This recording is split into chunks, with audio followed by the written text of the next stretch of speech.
Chapter 885. Damien raised his wrist, and a few red dots flashed on his watch. Similar to his father's habit, he had placed a locator on every member. He compared the terrain and studied it. Red Robin and the rest are inside. Let's go around the guards. The two of them used the shadows as cover and quickly walked in.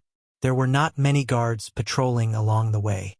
Damien did not know that the middle-aged woman was afraid of being punished by the leader and hid the important information that two of them had escaped. Brothers and sisters, I have to emphasize that the so-called gods are just superheroes. In this world, only I am God. After turning two corners, a very provocative voice sounded in the underground building with the help of a loudspeaker. Immediately after, there were countless fanatical shouts. Long live the Blood Brothers! Long live the Blood Brothers! Damien and Raven went around the guards and lifted a thick curtain. Looking at the huge space in front of them, they knew that they had found their target. There was a square that could accommodate thousands of people. In the center of the square, there was a tall platform. A burly man with strong Central Asian characteristics raised his hands and encouraged the crowd. Below the platform, hundreds of fanatical believers raised their arms like madmen and cheered for their leader. They were the same as the previous guards. Regardless of gender, they all had shaved heads and wore white robes. They looked like soldiers who were going to participate in a holy war. A few pictures appeared on the screen behind the leader. There were pictures of the recent Rao, Superman, and Thea. Rao is not God, and neither are those superheroes. I am your only God. The people below were even more excited. Their voices were so loud that it seemed like they were going to overturn the soil above their heads. Everyone seemed to be able to see the day when their leader became a god and led them out of this hole. God! God!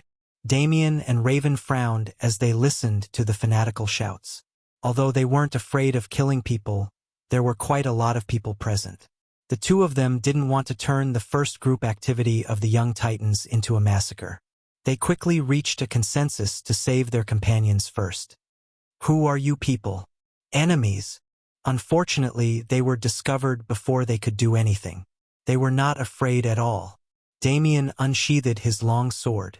Magic surged and turned into a shadow. Raven's hands flashed with dark magic. The two of them rushed toward the tall and sturdy man on the platform. As long as they could take him down, the battle would be over. The fanaticism of the believers brought them a lot of trouble, and they were stopped before they could charge 10 meters forward. This was the League of Assassins. There were also magic suppression devices here, but the effect was not very strong. Damien had no choice but to reduce his magic power consumption and only use his martial arts to kill his enemies after killing more than 10 enemies in a row and blocking several of his attacks. Raven, on the other hand, had not yet recovered to her peak state because she had mobilized her bloodline power during the Dark Night. She could only use spells like shadow bullets and shadow arrows to kill her enemies. It had to be said that their attacks were quite sharp, and the disciples' counterattacks were also quite impressive. Countless high-tech devices were scattered among the people, and an organization like the Blood Brothers naturally seized the opportunity to seize many things. Quantized cages, atomized rays, and all kinds of strange weapons were taken out. The two young men were a little flustered for a moment. Quick, activate it. Why are you in a daze? The leader ordered the middle-aged woman beside him. The middle-aged woman was now wearing a priest's robe, which was very different from the previous refugee's outfit. When she first saw Damien and Raven, she was very nervous. Not reporting it was a serious crime in the church. The key was that she was not alone in this ambush. There were a few people who knew about it, and they probably thought that she had reported it. She was not a fanatical believer, nor was she the leader waiting to become a god. To her, enjoying wealth was far better than becoming a god. As the leader's assistant, her first reaction was to hide it. Now that she could not hide it anymore, she thought of shirking the responsibility. The leader did not know what she was thinking. Seeing that she was still in a daze, and in these few seconds Damien and Raven rushed a few more steps, he had to urge the middle-aged woman again. Although the middle-aged woman did not think much of becoming a god, she did not dare to resist the leader. After all, this guy bathed in human blood every day. It was said that he had lived for 200 years, and his deterrence was not ordinary. She focused her attention on her hand and quickly operated the control panel. Following her command, a huge machine rose from the bottom of the platform. The machine was more than 5 meters tall and 10 meters long. It had a sci-fi feel, and a young Titan was tied to each of its 5 mechanical arms. Apart from Tim, who was an ordinary person, Little Jonathan, Bart Allen, Blue Beetle, Animal Boy, and Wonder Girl were all tied up. As the metal probes pierced into their bodies, a few types of energy of different attributes began to gather in the middle. Ha ha! The leader was like a madman. He sat in the middle of the machine and guided the energy of different attributes into his body. If Thea was here, she would definitely complain. Little Jonathan and Bart Allen were understandable. Kryptonians and the power of speed, and Animal Boy's superpower could also be considered a superpower. But Blue Beetle and Wonder Girl, one was an alien technology, and the other was an ancient armor.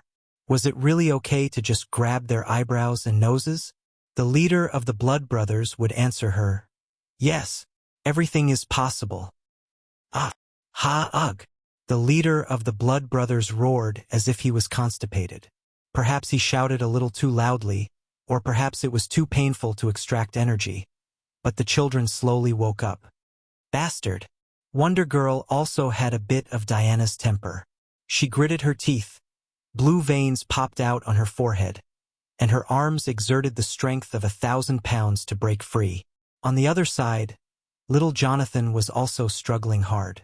The middle-aged woman controlled the machine, and several powerful electric currents struck out. She wanted to knock them out. Once, they didn't faint. Again, they didn't faint. The power output was at the maximum, and the children resisted more and more strongly. Increase the extraction power. The leader roared at her. The middle-aged woman hurriedly turned the control to the maximum. For a moment, several types of energy madly mixed, and the 6 children screamed in unison. Damien and Raven naturally wouldn't sit back and watch their friends suffer. All kinds of darts, bombs, and shadow arrows flew at the leader. The believers blocked with their flesh and blood.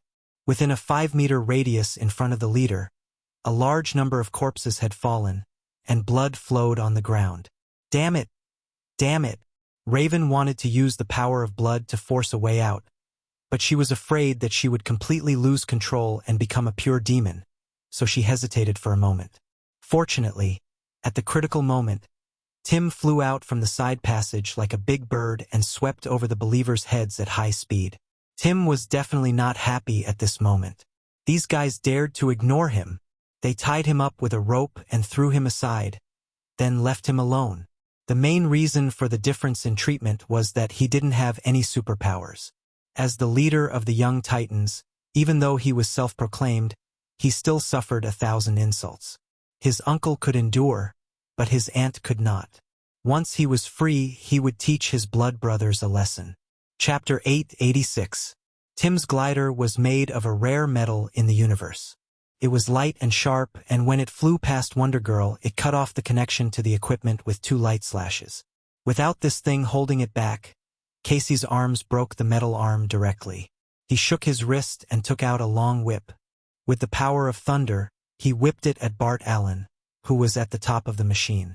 After Pulse Boy escaped, he rescued Blue Beetle. At the same time, Tim also saved Little Jonathan and Animal Boy on the other side. No! The balance in the leader's body was broken. He only had time to shout before he was swallowed by the fire. The violent explosion caused the ground to shake, and the underground base began to tremble violently. A huge amount of soil fell from the sky, revealing the prelude to the imminent destruction. The middle-aged woman screamed and ran away. The fanatical and brainless believers had been killed by Damien Raven. The rest of them only wanted to make a fortune and enjoy themselves. Now that the base was about to collapse, they couldn't care less about the children. All of them scrambled to run out. "I am your god. Come back and worship me." The bald leader walked out of the fire. The Kryptonian cells had strengthened his body. The fire on his body gradually extinguished. The parts that flew out from the center of the explosion hit his body, making muffled sounds. His face was charred, and half of his flashy robe was burned. From afar, he looked like a refugee. However, the leader of the Blood Brothers didn't care at all. Several electric lights flashed under his feet. It was the power of Bart Allen's speed. A few believers who were about to run out of the square were killed by him. He stretched his hand to his mouth and licked the blood. His dignified face now looked like a devil. "You little brats, you are lucky to see the birth of a true god." "Ha ha!" The leader laughed heartily. He raised his right hand, trying to imitate Blue Beetle's energy cannon. Unfortunately, no matter how hard he tried, he couldn't move it at all. He cursed silently. He didn't know that Blue Beetle's ability was a product of the Zerg's technology. He thought that there was a problem with his high-tech equipment. He couldn't imitate Wonder Girl's ability either. He had no choice but to use Animal Boy's ability. The leader of the Blood Brothers extended his limbs, and his bones grew rapidly. From a height of 1.9 meters, the leader of the Blood Brothers turned into a 2-meter-tall demon covered in green fur. "It's nothing. His strength is declining." Raven was the first to see through the situation. She raised her hand and shot out a shadow arrow. The rest of his companions attacked ferociously. Little Jonathan was so angry that he was like a little lion, and his attacks were especially fierce. On the other hand, the leader was getting dizzy from the power of God's speed. High-speed movements were not easy to control, not to mention that this was a temporary version. His speed was decreasing with every second, so it was even more difficult to control. Bart Allen easily overtook him, but he didn't have any means of attack. All he could do was run behind him and give him a hard kick. The leader fell and rolled on the ground, dizzy. Before he could stand up, he was tied up by Casey's lasso. The Animal Boy turned into an elephant and sat on him. Seeing that he was still struggling, little Jonathan went up and punched him again, knocking out the weakling who claimed to be a god. "Let's go. It's going to collapse." Raven pulled Damien, who ran out of the leader's room with a small bag on his back. Together with a few of his companions, they teleported to the ground. They were waiting outside, and when they came out, they knocked out the others and captured more than 300 people. The leader was naturally the middle-aged woman who threw the poisonous smoke and captured them for experiments. Tim gave her a good beating, and the middle-aged woman was crying for her parents. Knowing that there were more than 200 people escaping from the other side, the young Titans split into two groups. Damien and Raven stayed behind to watch over the captives, and Tim led the rest to chase after them. "This guy has become an idiot." Raven checked the leader of the Blood Brothers that she had brought out. Many types of energy of different attributes had converged in his body. This kind of thing was similar to suicide in her opinion. She didn't know how this guy's brain was so big that he came up with such a whimsical idea. Miraculously, he actually succeeded. "Hey, what did you get in the end?" Damien didn't participate in the battle at the last moment. Instead, he brought out a lot of things to collect information about the enemy. Perhaps this was Batman's tradition? A few sharp-eyed people saw it, but other than Raven, no one asked. "Let me see." Damien took out the items one by one from his backpack. "It's fake." Raven threw away a dirty rag. "Is this a shroud? Are you kidding me? This is fake too." She threw away a wooden stick. "Is this the Spear of Fate? I don't read much, so don't lie to me." "Oh, this seems a little different." The big lowly took a piece of worn-out parchment and looked at it again and again. She wasn't very sure. "What's this?" "This piece of paper contains incomparably heavy sins. I've only seen it on one person." "Who?" "Judas." Raven hesitated and didn't say stranger. Instead, she used an even more ancient title. Damien's face was sticky. But now that there were magic and gods, one more Judas was nothing. He waved his hand, indicating that she could take it if she needed it. Raven was a little conflicted. This piece of paper was filled with power, but she couldn't use it. Or rather, no one could use it. This was equivalent to a special item in a game with a cool name, but its effects were all question marks. It was impossible to return it directly to stranger. The big lowly was not an ordinary person who held grudges. After thinking about it, it was a little dangerous to keep it in her hands. If she knew that she had an item of this level, Ghost Father Three Gong demons might come to Earth in their true form. She might not be able to deal with it in the original spacetime, so she could only find a place to bury it. Now, there was a good place to bury it. She sensed Thea's location, and a portal opened. She threw the parchment into it. After thinking about it, she sent a voice over and explained the ins and outs of the incident. Missy and Diana had just left Atlantis. They were having a great time communicating with a few Rao priests. A few aliens with superpowers were no match for them at all. They used both the carrot and the stick, and finally agreed to go to the oasis to spread the gospel of Rao. After taking 2 steps out of the sea, the portal opened in front of her. The parchment and a voice fell out at the same time. She first listened to the process of the incident. She had some impression of this blood brother. He was a character in the young Titan Judas's contract. Although there were some differences in the participants and the location of the battle was different, it should be this group of people. She really had nothing to say to that idiot who thought he was a god after absorbing a few superpowers. But it was Judas's contract. She looked at the parchment in her hand. She always thought that it was referring to the betrayal of the young Titan by the Earthen Lady.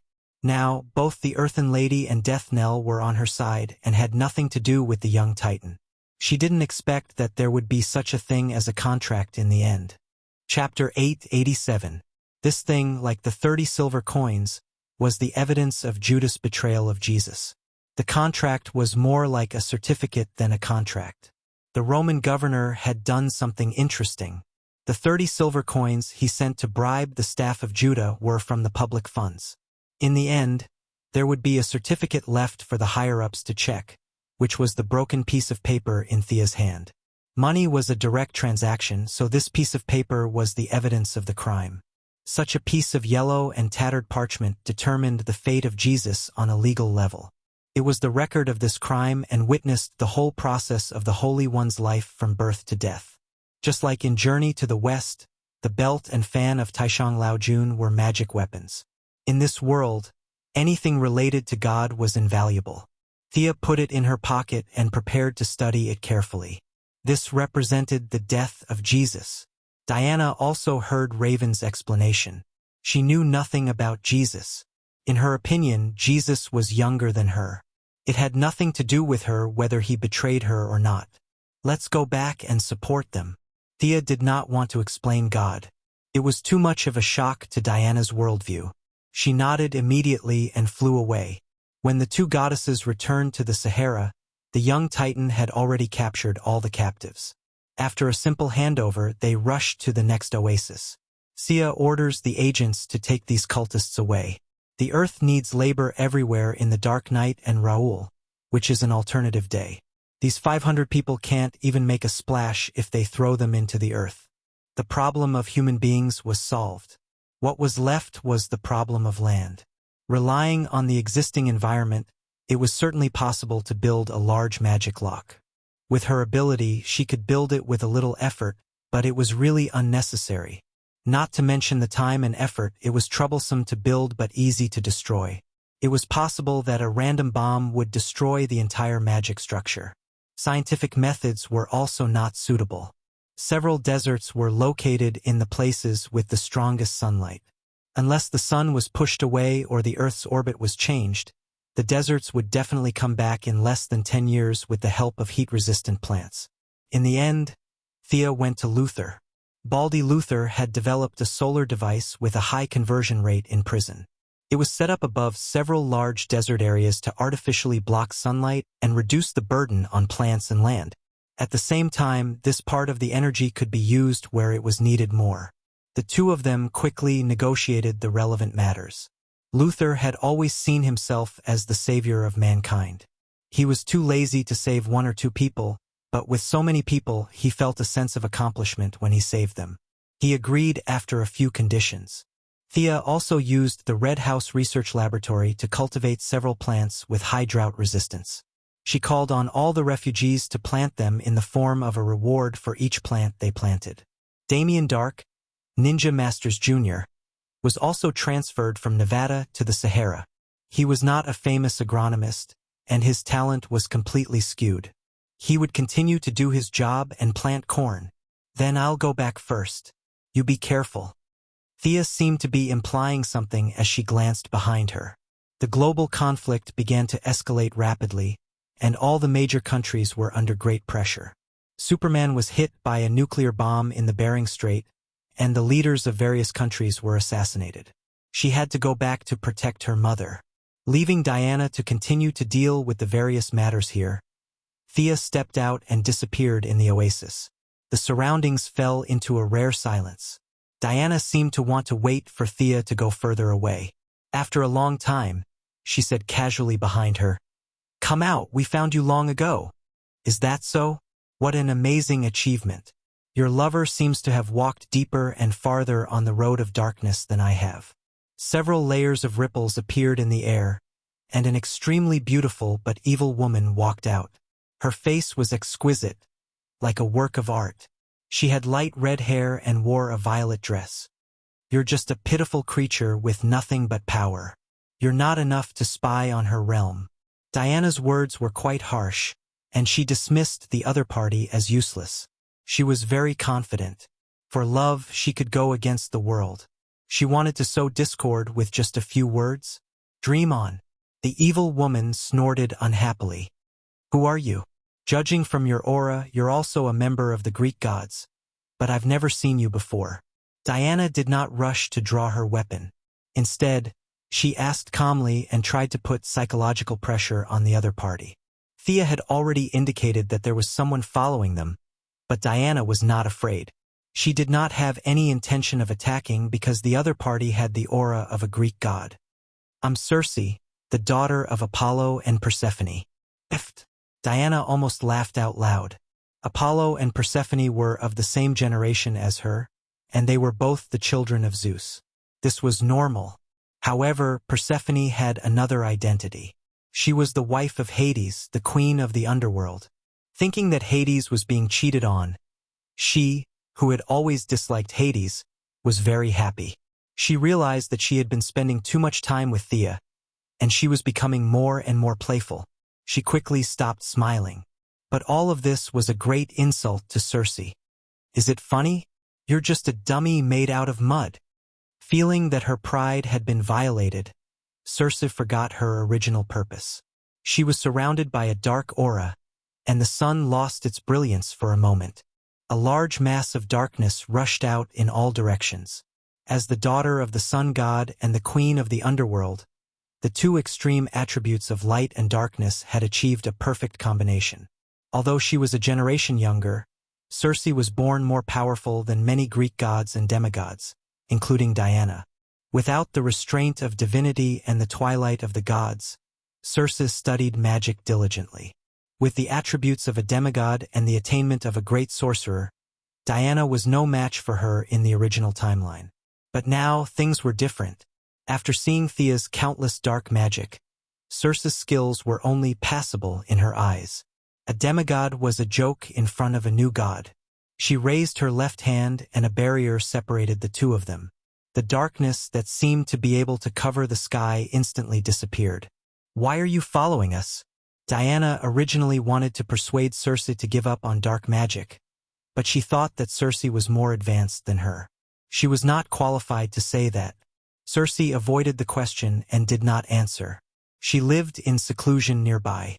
When Damien and Raven went on a killing spree below, she was alerted. After that, she was attracted by Thea's dark magic and came out to take a look out of curiosity. However, Diana's indifferent attitude made her more and more annoyed. She hated people for no reason. They were not compatible with each other and would fight whenever they saw each other. This was the saying between her and Diana. Chapter 888.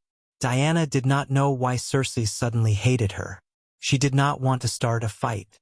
She felt that there might be a misunderstanding. "Why are you following us?" she asked sincerely again. Circe, of course, could not say that she was just out for a stroll.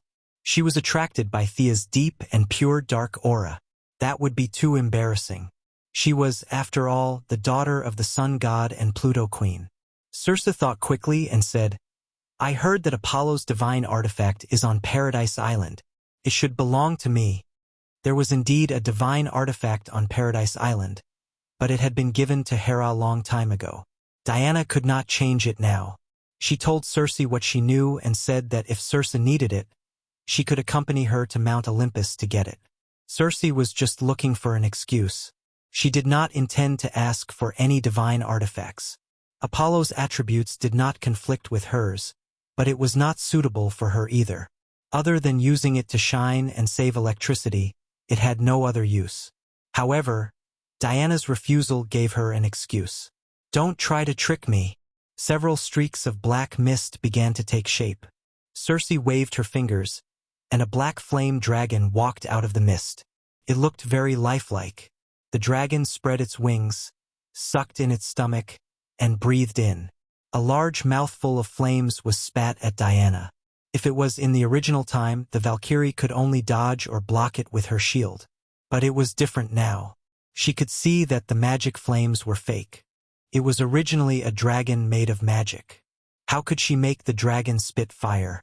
It might be easy to trick an ordinary person, but it was not enough in front of a god. Diana, in particular, had a very deep understanding of reality. She was able to break through fabrications and see through illusions. According to Sia, Diana had a pair of wise eyes and had gotten rid of the huge trap of blessing from the Greek gods. She also had the princess as a reference. She would learn and interact from time to time. The path ahead was very clear. The Valkyrie was improving every day. Diana smiled brightly in the face of the dragon's flames. There was no harm without comparison. She had been with Thea every day, and her opponents were either Darkseid or Black Death. To be honest, Diana was not confident at all. However, after seeing Circe today, she immediately found her balance. Oh, it turns out that I'm very powerful. As if swatting a fly, he raised his left hand and lightly waved it. The flames that seemed to be able to burn a huge hole in the ground were directly dispersed. As if she wanted Circe to see how strong she was, she even raised her hand and gestured to show that there was no burn mark at all. Was it possible for her to try and dissuade a few words when she saw a lively fellow from her hometown? Give up on dark magic. I can see that you are very talented in magic. It won't be difficult for you to change to other magic. This path is not suitable for you. Diana belonged to the category of people who had never eaten pork but had seen pigs run. She was too familiar with magic and could see the depth and height of the magic at a glance. What a joke. You don't want to persuade the people around you, but you want to persuade me? Are you crazy? Dark magic is very fast, but there is a balance in everything. There is a price to pay for using dark magic.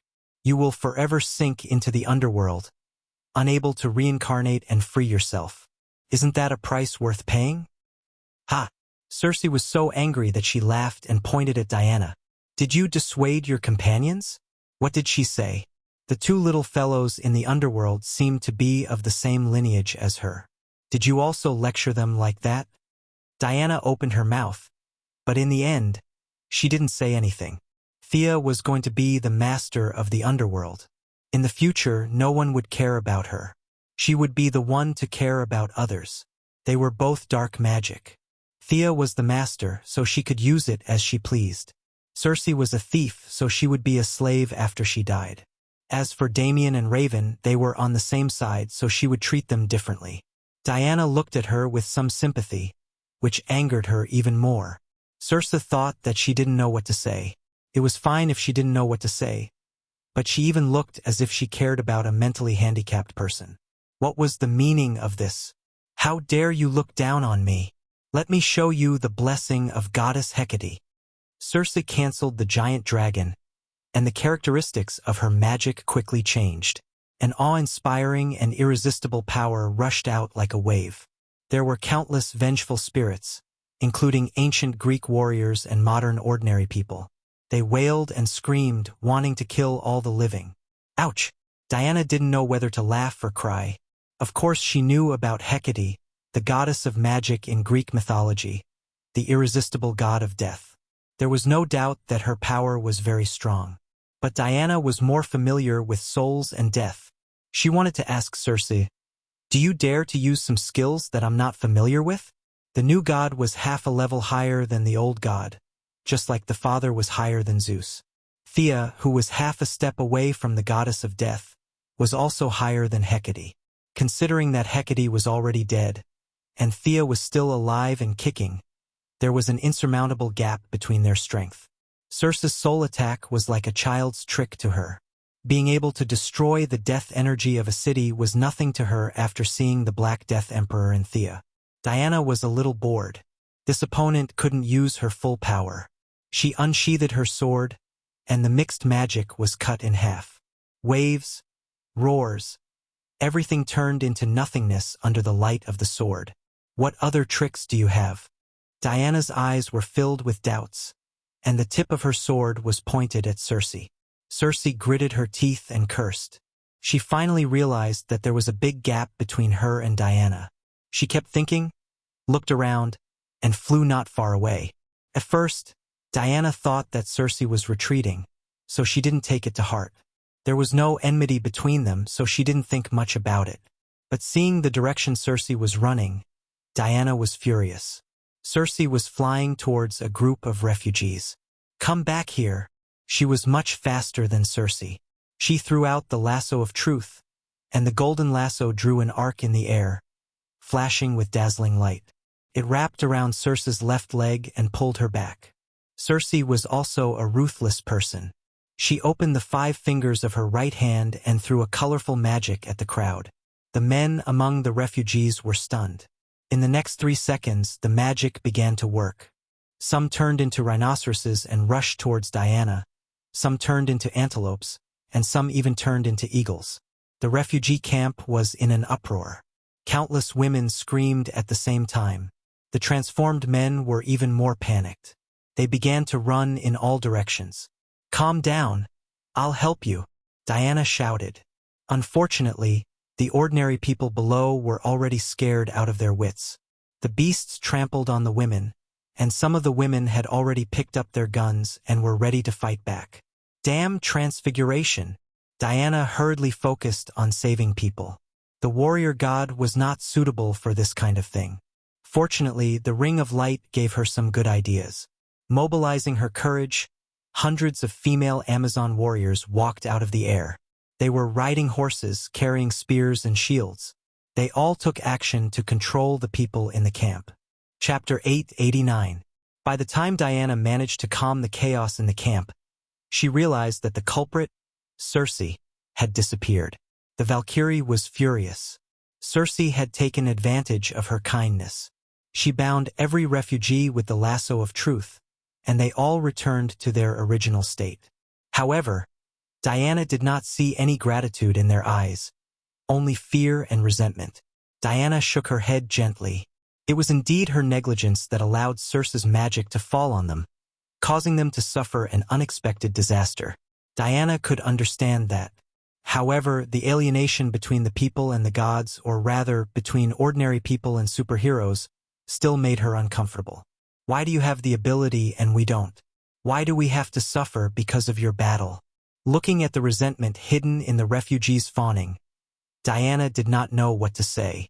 Maybe she's also protecting herself?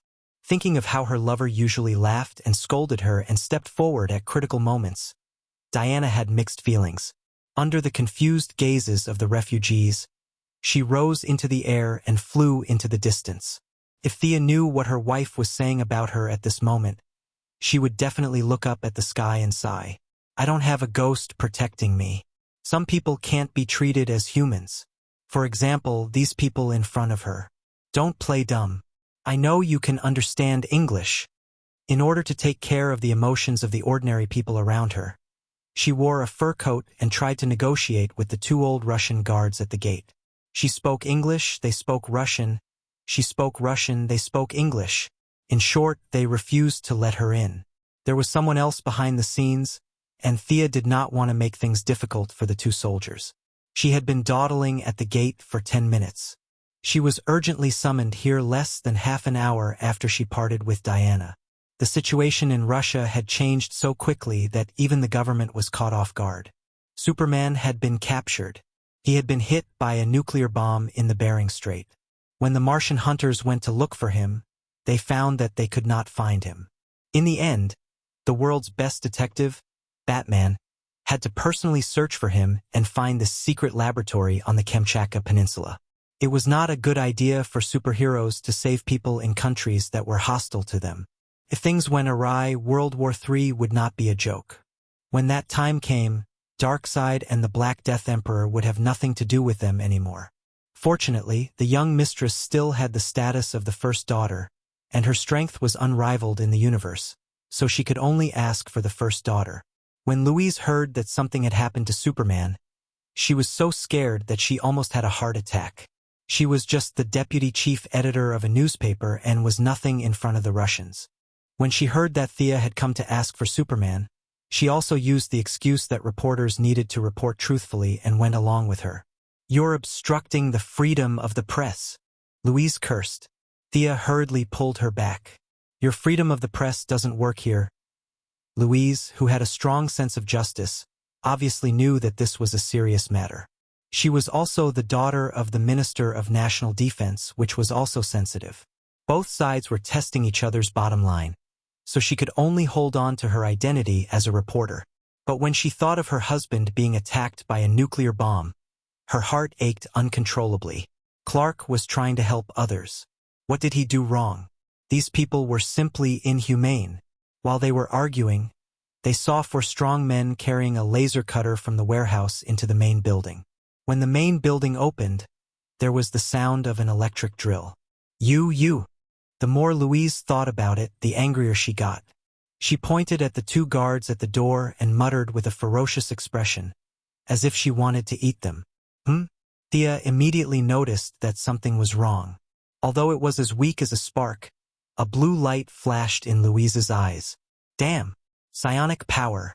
The young lady was really surprised. Louise's talent was beyond her expectations.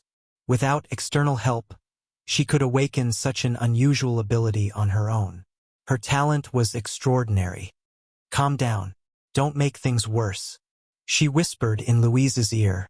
At the same time, she used magic to gradually calm Louise's irritable heart due to the boiling of her genes. "What's wrong with me?" Louise was confused. Her eyes were full of confusion. She felt as if she had lost a few seconds of her memory. Thea asked her to go to the side and rest. "Here, drink this. There's a small problem with your body. You need to rehydrate." She handed Louise a bottle of water. She gave her a look that told her to go back and talk. Thea then turned to look at the two soldiers. "Fine. Isn't it just a political trick? I want to see how powerful your laboratory is." Of course, she knew the president. In fact, she was very familiar with him. He could be considered wise. He would never give the order to launch a nuclear bomb, send someone to kidnap someone, and finally cut them up for experiments. The truth was as expected. The president had been dealing with domestic affairs for a few days. He was in a bad mood and went hunting before he left. He handed over all the affairs to the prime minister. She knew this prime minister as well. Unfortunately, the prime minister was involved in another case and was under investigation by the Congress. Thea made 7 or 8 phone calls in a row before she figured out the situation. The other party was the opposition to the current president. The specific excuse was, of course, the same old cliché. Something about a threat to national security. Something about wanting what America had. If they really didn't have it, then they would destroy him. As for the reason why it was inconvenient to put it on the stage, it was nothing more than capturing Superman and causing a conflict between the two countries. Then, depending on the scale of the war, they would decide whether to take advantage of the situation or let the current president take the blame. Of course, if they could use this opportunity to research Superman's secret, that would be even better. Thea had no intention of getting involved in this political fight. After thinking for a while, she started to make calls again. Who didn't have a few friends in modern society? The opposition to the military also needed the support of businessmen. They also needed the help of the underground world to deal with things that were inconvenient for them. Thea had people on both sides. Many people were pressuring her. After all, the people who wanted to start a world war were always in the minority. The person in charge of the laboratory finally couldn't withstand the pressure from all sides. Half an hour later, Superman was released. Although he was miserably bombed, the power of the steel body was extraordinary. Electric saws, electric drills, and laser cuts didn't hurt him at all. A lot of metal dust fell off his body. After 10 minutes under the sun, his cells finally returned to their original state. After checking the radiation index, he brought the two back to the main hall. Outside the Hall of Justice, the Daily Planet was not far away. Thea knew that the couple still had things to say, so she prepared to leave. Louise wanted to say something but stopped. She wanted to ask what happened to her, but she didn't know where to start. "You're so lucky. Take this and practice." Thea took out a booklet that looked like a martial arts secret book and handed it to her. She prepared this for Thea. No matter how comprehensive the bodyguard was, it was not as good as her own. Moreover, Thea felt that she was about to break through, so she really didn't have time to run around wildly. Chapter 890. Summing up all the factors, what she prepared for her mother was psionic ability.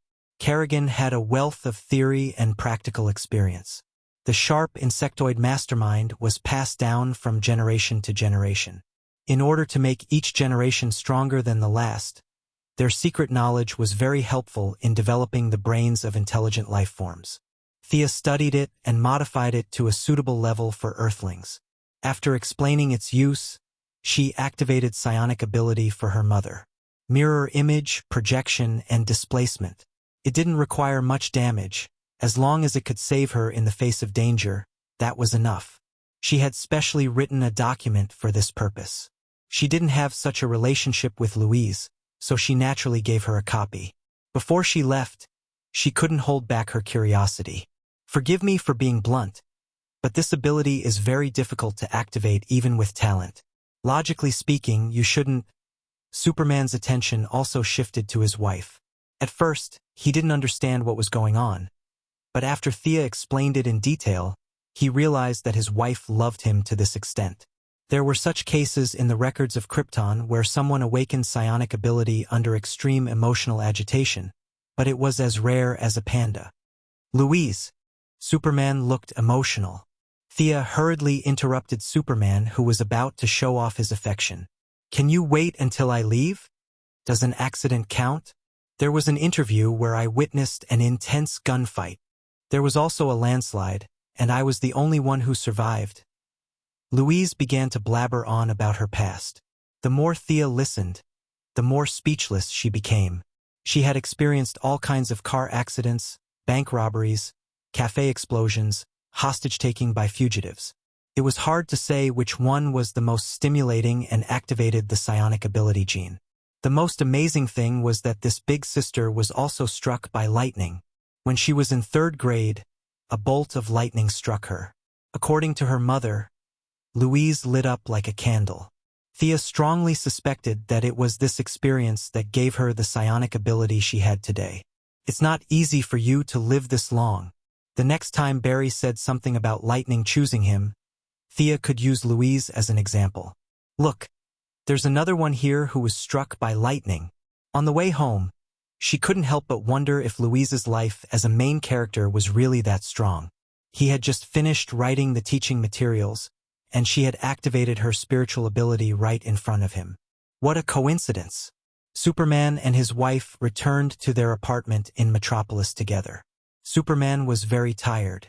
Not only was his body tired, but his heart was even more tired. "Is human greed really so hard to satisfy?" he asked his wife. "If the gods can't do anything, what can I do? Raoul and Thea are smarter than me, but I believe that my Clark is the one who can bring hope to everyone. He is the son of Krypton, the Superman who grew up on Earth, and my husband. He will definitely find a way to solve all the problems." After Louise became the deputy director, her eloquence skills improved.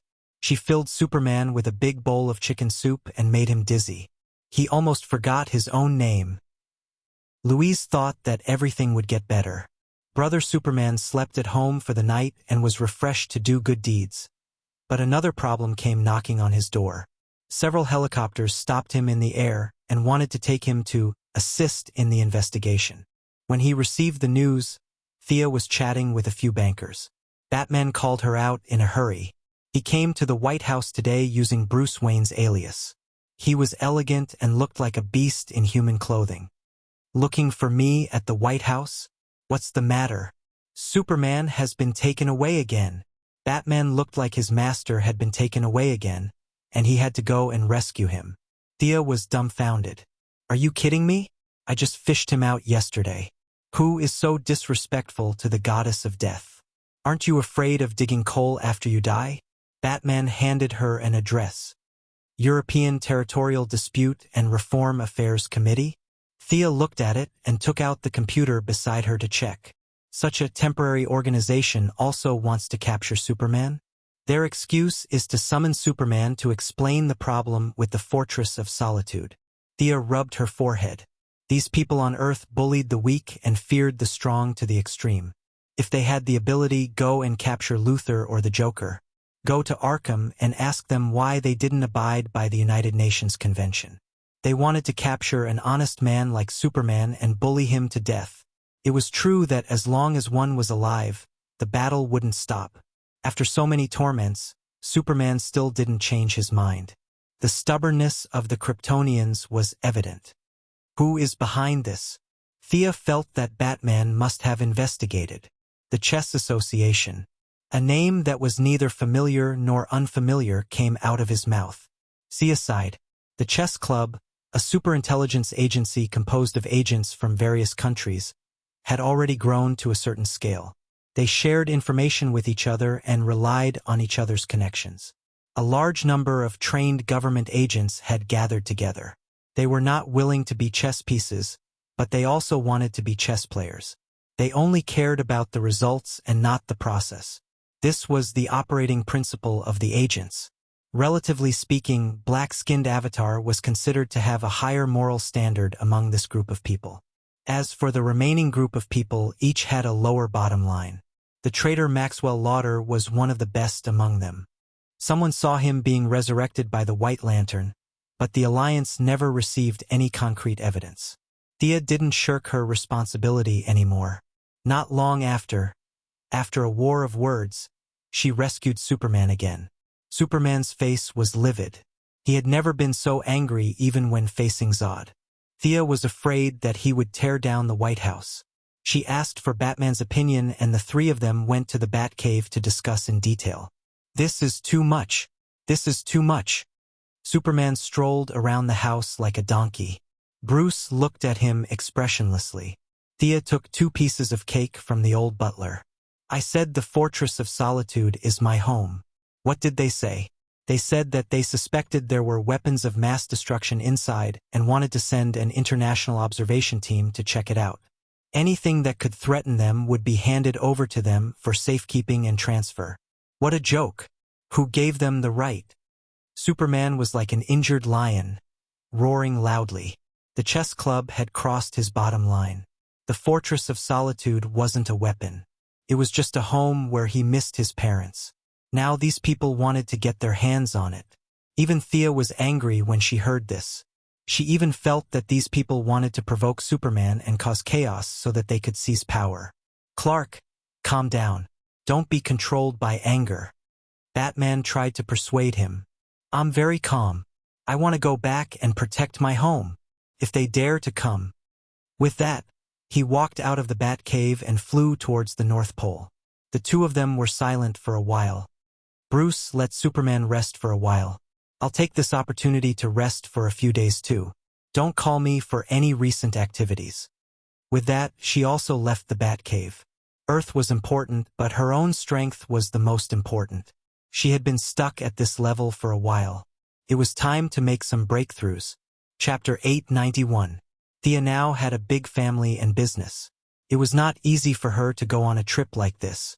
The chess club was made up of a group of ordinary agents. Batman volunteered to investigate. Whether it was the law or the superheroes who destroyed their bases, he was responsible for it. Thea did not care. It seemed to be a small group of people's ambition, but it was actually a political problem. To put it bluntly, the agents did not have a promotion. Not all agents could be the president. They had worked hard for more than 10 years. What they did had to be kept secret from their families. Some even had to hide their identities. They did not even have a chance to show off in front of others.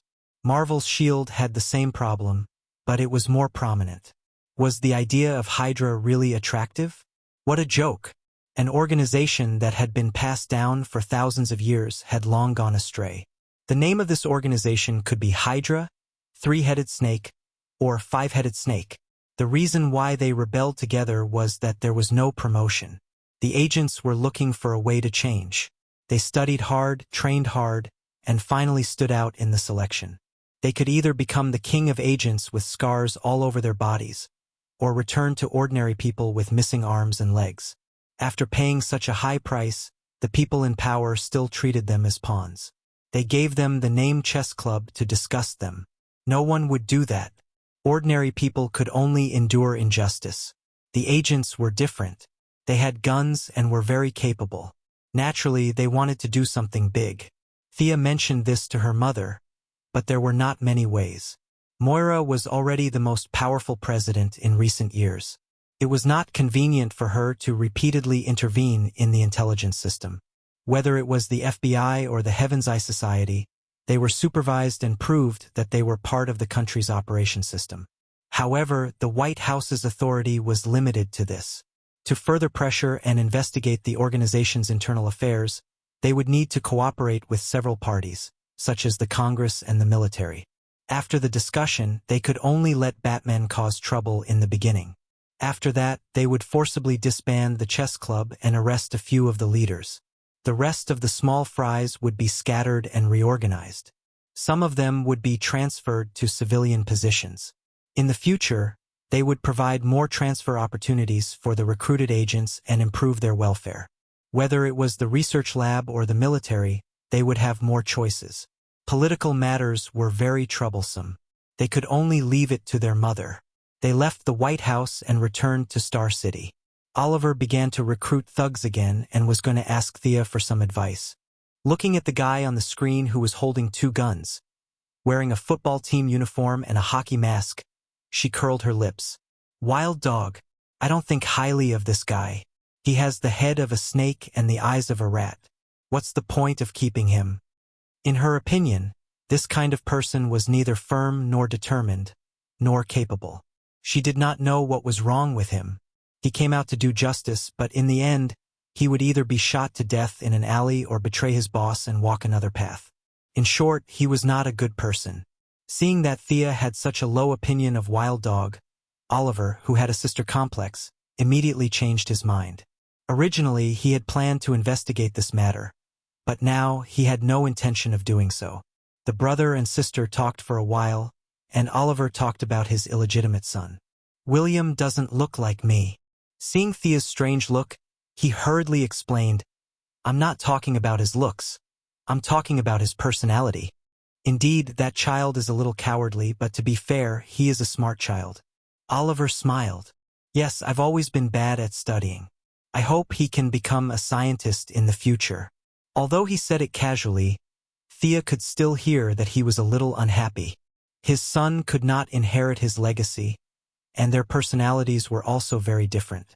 Oliver was a little disappointed in this child, but he was also a little excited about the child that was about to be born. After telling them that she would be away for a while, Thea finally went to the Sahara. The two goddesses told her about Circe as a joke. In order to prevent Superman from overreacting, she still stayed on Earth for 3 days. Come back soon. Their foreheads were pressed together, and they smelled each other's breath. The two did not speak for a long time. After kissing Diana goodbye, she began her journey in the universe. A few planets outside the solar system were affected by the black and white. A few major families were severely damaged, and now they were closing their doors and licking their wounds. Originally, they had the tendency to leave Earth and establish themselves as kings, but now they were all well-behaved. Without alerting anyone, she took a few glances. The indigenous forces of the original planets were rising, but they could not make a big wave in the face of advanced weapons. The people on Earth may not be a match for them in terms of science and abilities, but they were experts in scheming. She was not worried at all. The development of the Ibn Trade Association was very normal. The gorilla Grud was like a local tyrant here. He ate and slept every day, woke up and played, and slept again when he was tired. His life was beautiful. Thea was not so leisurely. She was seizing the time to make a breakthrough. She repeatedly compared the painting that obtained most of Raoul's power and the contract with Judas. Both of them were very helpful to her, but unfortunately, they were not enough. The two-dimensional world still did not give birth to life. Although there was light and time, it was still two-dimensional. It would not suddenly explode and turn into Earth 53. There was an insurmountable gap between living beings and non-living beings. The other contract with Judas was a little disappointing. It was not the spear of fate that killed Jesus directly. The effect was much worse, and she could not understand this kind of death. It had a strong taste of fate and a little bit of martyrdom. She had no love for it. She could help others, but martyrdom? What a joke! She did not have enough understanding of life. After 3 days of seclusion in the Ibn Trade Association, she finally saw her shortcomings. She had seen too few lives. She had never seen a chance to hover between life and death and fight to the death for a chance of survival. According to traditional habits, this time should be looking for a breakthrough point between life and death. She should challenge those of a higher level and kill those of a higher level. However, this method was not suitable for her. Her level was too high, and there were only a few famous people in the universe who could exchange blows with her. Regardless of whether she won or lost, once the battle started, half of the universe she was currently in would be blown up. It was not a good idea. Killing ordinary lives was not only against the purpose of the White Lantern, but also touched her bottom line. Fortunately, she had a big brain and quickly thought of a way. If she did not kill, she could let others kill her. She did not have the horror of being between life and death. She could watch others struggle. The largest coliseum in the universe? Grud, who was as happy as a fool, was confused by the young lady's question after a day of crazy fun. No, shouldn't be. Not everyone in the universe is law-abiding. Thea looked at him as if he could not think of an answer. Chapter 892. The gorilla frowned in a very human-like manner. After a long time, it thumped its palms and said, "Ms. Styx, I heard that she controls 7 sectors and does a lot of slave trading. She also runs this gladiator arena." Ms. Styx? Thea was very unhappy. Where did this Tom, Dick, and Harry come from? How dare they use such a name? Thinking about it carefully, Guardian Hollywood did have this name in his memory. She could control 7 sectors under the threat of the Green Lantern Corps, so she must be an expert. She immediately waved her hand and set off. She wanted to see how strong this Miss Styx was. She called Fiora, who had recovered from her injuries, and the 3 of them led 1,500 guards, 11 level 8 spaceships, and a level 9 flagship into the depths of the universe. Jared hugged his laptop and hid in a corner to watch Animal World. It was a super long video recorded by the Earth's government, and it was full of gorillas. Thea accidentally glanced at it and felt that it was too painful to watch, so she ignored it. Fiora looked out of the window with some melancholy. The gorgeous scenery of the universe didn't make her feel much better. She wanted to speak a few times, but she swallowed her words. "You want to revive General Zod?" Thea asked tentatively. "He's your adoptive father. Why don't you revive him? I heard that your relationship has always been very good." Fiora didn't answer and instead asked a question. Thea didn't know whether to laugh or cry. Old Robert was about to become a model, but fortunately, there was an example that stopped many heroes who wanted to revive their loved ones. As for the loyal female adjutant who had been secretly working for her, Fiora didn't believe her even if she didn't talk about those high and mighty things. Fate is a wonderful thing. My premonition tells me that old Robert's mission has ended. If I forcefully revive him, the consequences will definitely become something I don't want to see. Then what about my fate? Is my fate still there? It might be a little boastful, but when your fate and mine intertwined, it has already changed. Thea's words were very sincere. Then let me continue to follow you. Thank you for your help. It's my honor. The two of them were like kings and vassals in ancient times, completing their conversation with a few simple words. Fiora didn't mention the resurrection of Zod again, and Thea didn't reiterate her grand plan to restore Krypton. With kryptonite, Zod would only have meaning. Without kryptonite, Zod would only live in pain. The fleet sailed for a day and stopped at a planet called Glen in Sector 313. Gertrude woke up the young mistress. Everyone opened the cabin door and walked out slowly. He needed to keep a low profile on Earth and maintain his identity as a hero. There was no need for that in outer space. Here, gentleness, respect, and frugality were not the norm. One had to take out as much strength as one could muster. The law of the jungle was the law here. Thea tidied herself up. She was wearing a long black dress with a hollowed-out stomach, revealing the beautiful waistline of her lower abdomen. Countless golden threads flickered in the long dress. The threads were taken from the tendons of the devourer, a giant beast that relied on absorbing the energy of the planet to survive. This creature had been extinct for a long time. It was a treasure stored by the previous leader of the Commerce Alliance. The other party had stored it for many years. Most likely, he was preparing to make some kind of divine weapon. In the end, it fell into the hands of Thea and was cut into a dress. Many functions were wasted, but there were still a bunch of functions left, such as high-speed flight, strength and speed enhancement, and 4,000 degrees of fire projection. If this long dress were to be thrown on Earth, it would be like Starchaser's staff. It would be no problem to create a superhero. Of course, there was a price to pay. Several planets were destroyed, and the constant curse of intelligent life was transferred to the owner of the long dress along with the devourer. However, Thea didn't care. The curse was easily dissolved. Wearing the dress was a symbol of strength. She wore a necklace around her swan-like neck. 12 jade beads of the same size were strung together. Those were the star cores left behind after the polishing of 12 stars.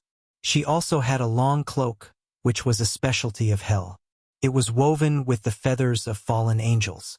Because of Lucifer's example, many angels fell into hell in order to obtain power. At first glance, fallen angels sounded awesome, but in fact that was not the case. Lucifer was awesome because he was the son of God. Even if he became a slime, he would still be awesome.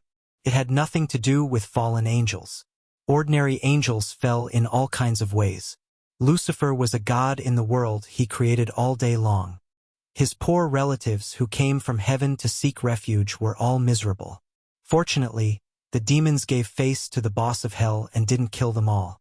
But the fallen angels who couldn't continue their lives could only rely on selling feathers to survive. That was why there was this cloak with high magic resistance. Thea chose a few of the remaining dragon tooth earrings, devil's heart, and all kinds of top jewelry. As a very famous planet in the universe, Planet Glen had 11 8th-level warships and a 9th-level flagship. A fleet of this size was not common. Many people wandered around the tarmac, waiting for further news so that they could inform their behind-the-scenes bosses. 1,500 soldiers stood in 2 rows, and Sia led Fire Gruder out of the tent. Her cold temperament, graceful and luxurious clothes, light makeup, and dark lip gloss made her look like a queen descending to the ground. Majestic, solemn, and inviolable, beauty and death coexisted, and her every frown and smile seemed to contain murderous intent. Many spies seemed to be ready to take a closer look at this strong dragon. But when they looked at Thea, they didn't see the real person. They just looked at the figure and felt a sharp pain. There doesn't seem to be any powerful people here? The female adjutant automatically looked around. There was no red sun, not even a star. The planet seemed to be illuminated by a kind of purple algae material. It was like a huge plant that went straight into the sky, providing light through its own internal circulation. The surface of the planet was full of countless races. All of them were fierce and wanted to carve a few words on their forehead like, "I'm not to be trifled with." Barbaric killing, hatred, and all kinds of emotions could be seen everywhere here. Reuter doesn't like it here. The gorilla was pulled from his happy nest here. He didn't want to, but in order to stay close to Thea and not be abandoned, he endured it and came. "Just control one and see if we're in the right place," Thea said indifferently. "Control who?" The gorilla was a good citizen for a long time and didn't react for a while. "Anything. Pick one that you like." Reuter was overjoyed. He couldn't control people with his mind on Earth, and he couldn't use it on a few familiar planets. He almost forgot that he had this ability. Chapter 893. Her innate ability was still powerful. Even if she didn't use it for 100 years, there would be no problem. Soon, a 2-meter-tall, stout alien with a height of more than 250 kilograms was directly controlled. It only took Jared a little time to read all the alien's memories. "Boss, it's here. There is a small competition in the arena every 3 days and a big competition every 5 days. The earliest competition is in 2 days. Every time the competition starts, some funds are needed." Thea waved her hand. "You can find someone to do the specific work. You don't have to tell me. Buy me the best seat with the widest view. I want to watch from a close distance."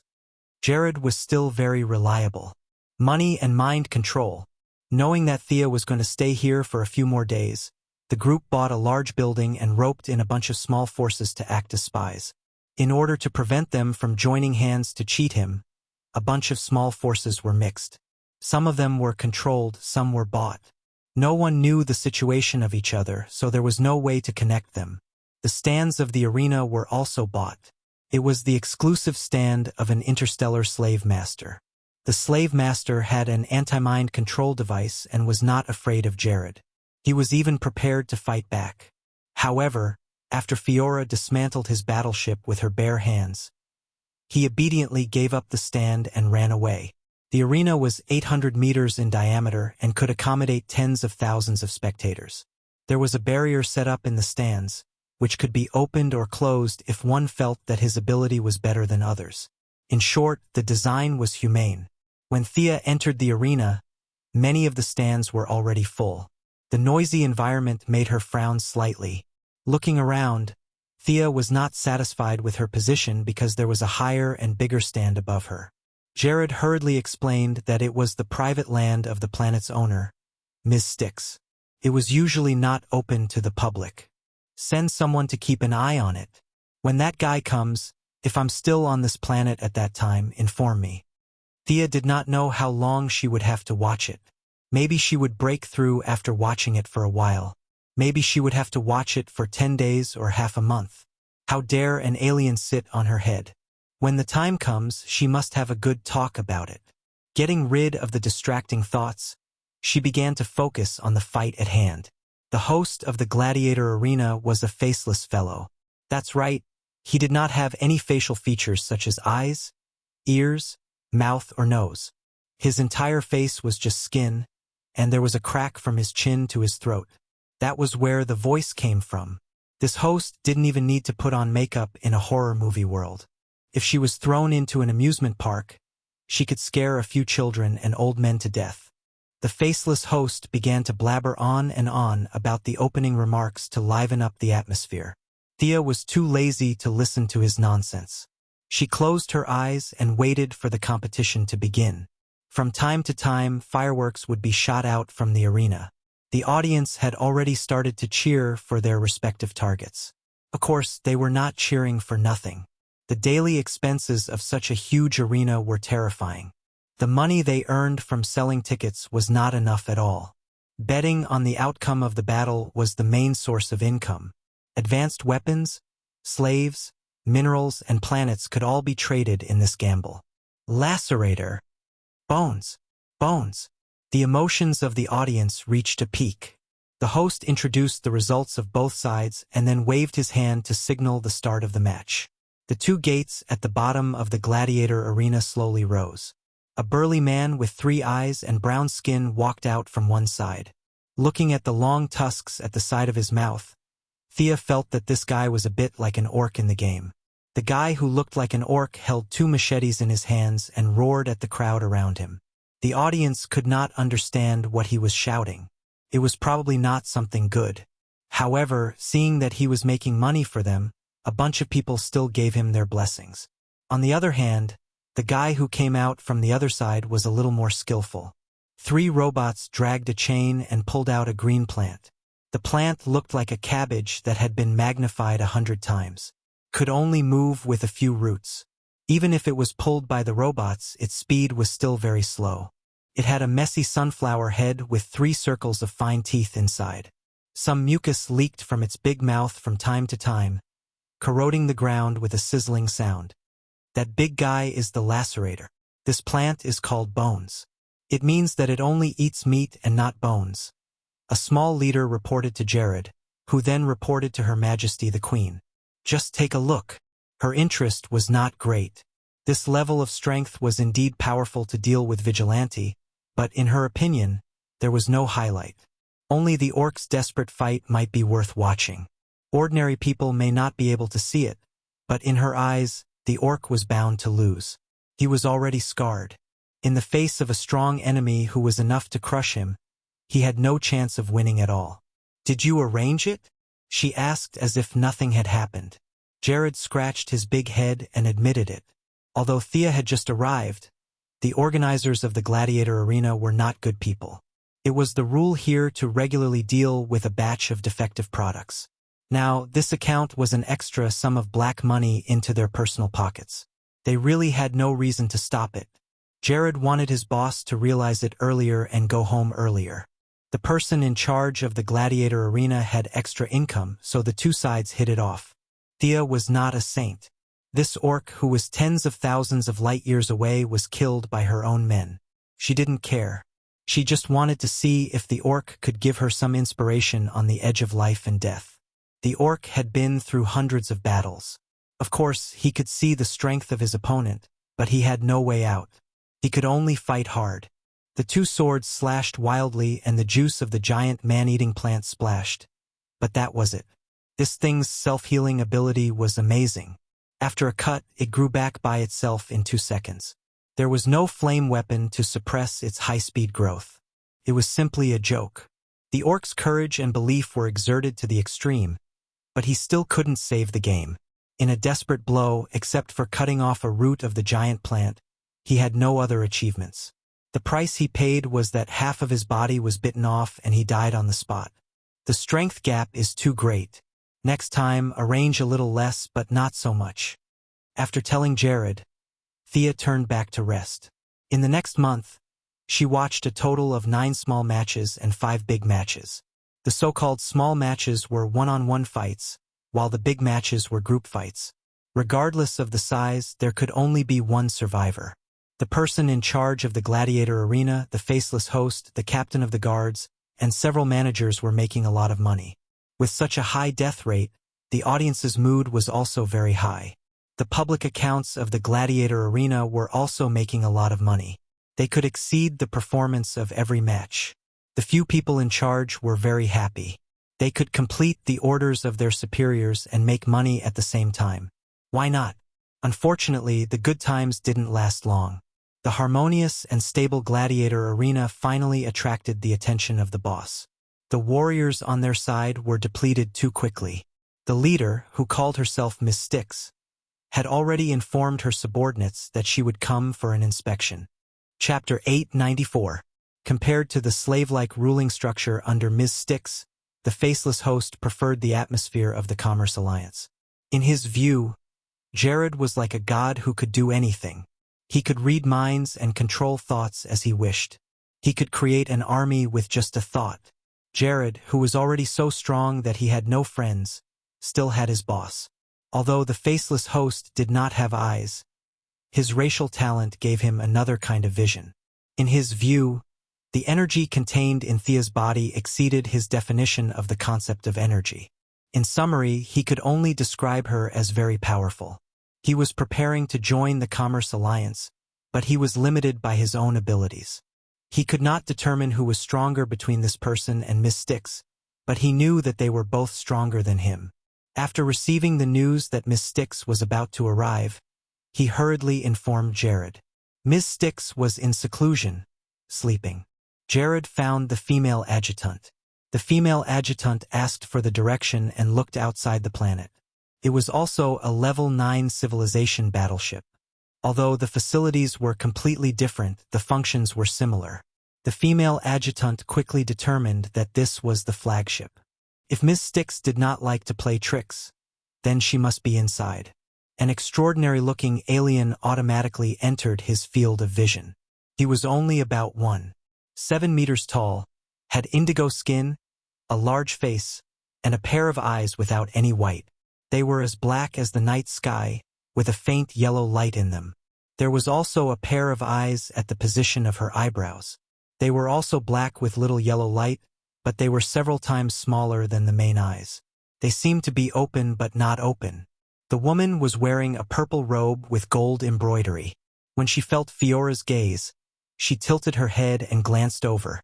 However, she didn't have supervision and didn't notice anything unusual on her spaceship. Your senses are very sharp, but your body's reaction is not like a warrior's.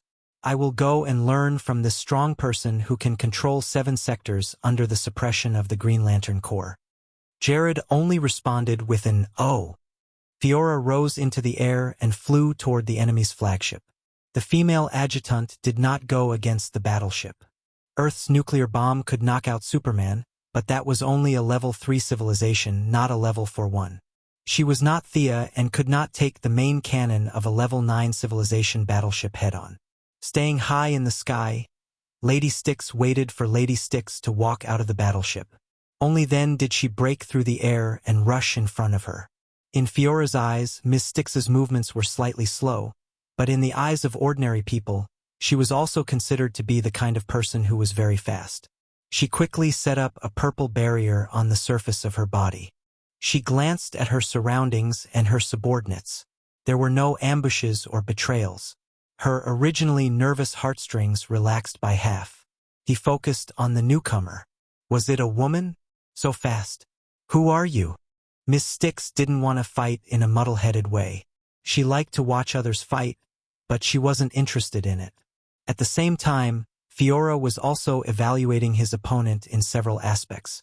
His opponent's speed was definitely inferior to his, and his strength was likely even worse. However, the universe was vast and filled with all sorts of strange things. His opponent had dominated 7 sectors, so it was normal for him to have some strange abilities. In fact, this ability was definitely incomparably powerful, so powerful that even the Green Lantern Corps had to be wary of it. Your name is not good. Some people don't like to hear it. The female adjutant answered honestly. Madame Styx's face was covered in paste. The name my parents gave me when I was born was Styx. Who do you think you are? What does this have to do with you? If you want to condemn someone, you can always find a pretext. Even though she didn't like to fight personally, she was still unhappy. Fiora didn't speak much, but he revealed quite a lot of information. This person who was flying over at high speed was under someone's orders. Was there someone behind her? Just a pawn passing on a message. You'll regret insulting Miss Styx. She raised her hand, and a huge rock weighing over 100 kilograms flew from the side, smashing towards Fiora at high speed, as though there was no resistance. Meta-humans? Fiora continued to analyze. Under Death Knell's command, the Earth Lady could also control some rocks, but compared to this Miss Styx, she was simply too weak. Fiora didn't take it head-on. He flew at high speed, circled behind Miss Styx, and punched with all his might at lightning speed. The speed of this punch was so fast that it caused the air to be compressed to the sides automatically. Many of Ms. Styx's subordinates didn't even understand what was going on before they were pushed dozens of meters away by the wind resistance.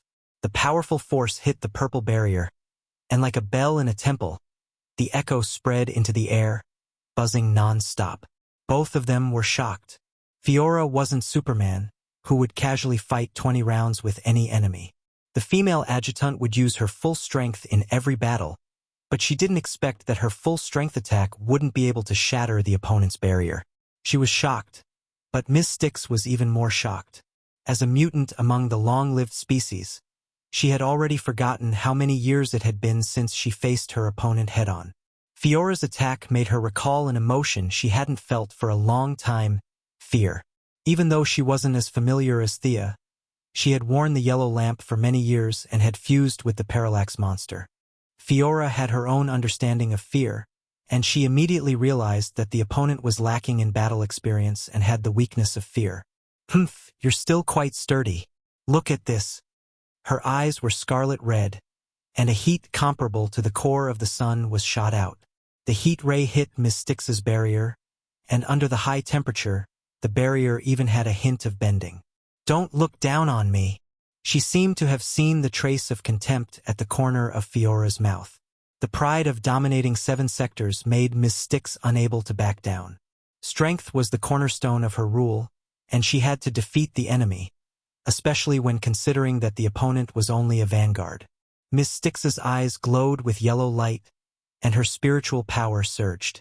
The surrounding air became dense, and 2 purple-skinned stone golems walked out from the ground shakily.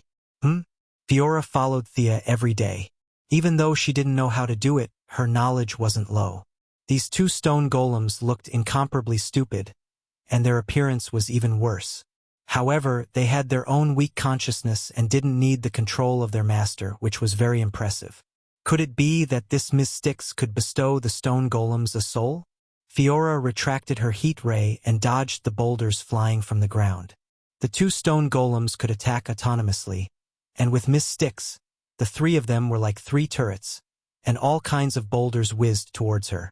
She made a nimble turn in the air, and like a flash of lightning, she punched the stone golem upside down.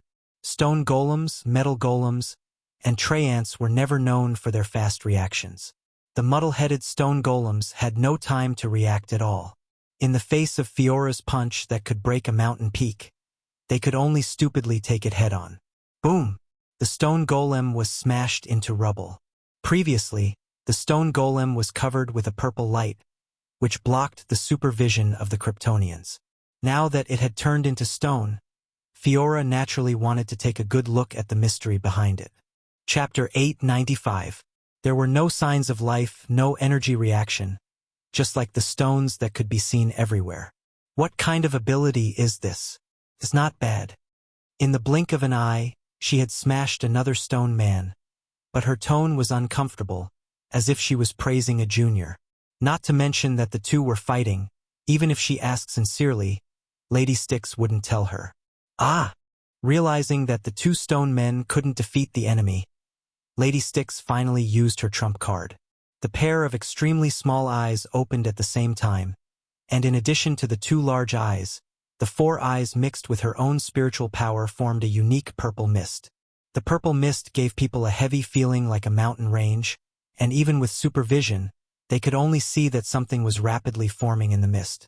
First it was the arms, then the torso, legs, and head. 2 crystal-clear humanoid creatures with diamond-like bodies walked out. Compared to the previous stone men, their faces were much more detailed, and their facial features could be roughly distinguished. In contrast, their speed, strength, and defense began to multiply. One of the diamond men raised its left hand, and a sharp spike suddenly emerged from the ground. Its speed was as fast as lightning, and Fiora twisted her waist to the side, almost unable to avoid it. Even this thing knows how to use its ability? Amazing! The female adjutant couldn't help but be impressed. Fiora could see that this diamond man and the previous stone men had appeared out of thin air. She had smashed them to pieces, but the remains of the stone men still remained on the ground, not disappearing, nor turning into smoke or anything else. Turning the void into reality. This Lady Styx could be said to be valiant. Perhaps her ability was singular, but she was continuously strong. She could exist forever after being summoned, and she didn't have overwhelming strength, so she couldn't instantly kill the diamond men. Perhaps this was the main reason why the Green Lantern Corps didn't want to provoke her. Fiora was also once a villain, and when she put herself in her shoes, she felt that this was most likely the case. In essence, it was similar to what she had guessed. The guards in Lady Styx's nest were all diamond men. But today, she was passing by the arena from another planet, and was stopped here by Fiora before she could even go home. However, creating diamond men required a lot of spiritual power, and it required Lady Styx's pair of mutated eyes, which was also a heavy burden for her. Fiora took a deep breath. After compressing his lungs, he exhaled a large amount of cold air. The freezing air spread rapidly. The ground, sky, and rocks were all dyed white. It was like a snow dragon that crazily swept towards the Diamond Man. The Diamond Man, who bore the brunt of the attack, was frozen solid. However, this thing did not completely obey the laws of physics. The Diamond Man's head in the ice moved slightly, proving that he was not dead. Fiora's competitive spirit was ignited. He took another breath and blew it out. Another diamond man raised a barrier with both hands, trying to block the cold air. Lady Styx also endured the headache and slapped the ground with both hands. A magma heat flow with a diameter of several meters shot out from the Earth's core at high speed. Fiora was not afraid. While maintaining the frost breath, he extended his hand to block the lava flow. The strength of the Kryptonian was evident. Miss Styx had no good way to deal with her. She could only counter her moves as she fought, trying to figure out her opponent's flaws. Power? She was so strong that she had no friends. At least, Miss Styx had never seen anyone stronger than her. Speed? It was so fast that it was almost impossible to catch up with the naked eye. And this was under the premise that Lady Styx herself was the standard. Endurance? The other party had been fighting for a long time, and there was no sign of exhaustion. As for the remaining heat ray and frost breath, they were all unsolvable abilities. Damn! Where did this strong enemy come from? Lady Styx was puzzled. Shouldn't an enemy of this level be the leader of a certain force in the universe? Both parties exchanged a few more moves. Fiora attacked several times, but Lady Styx's defensive means were outstanding. Flash, displacement, mirror image. If he could not outrun her, he could still rely on the purple shield to resist. In short, the other party fully demonstrated the characteristics of a long-lived species that cherished life. She might not have many offensive means, but she had a lot of life-saving skills.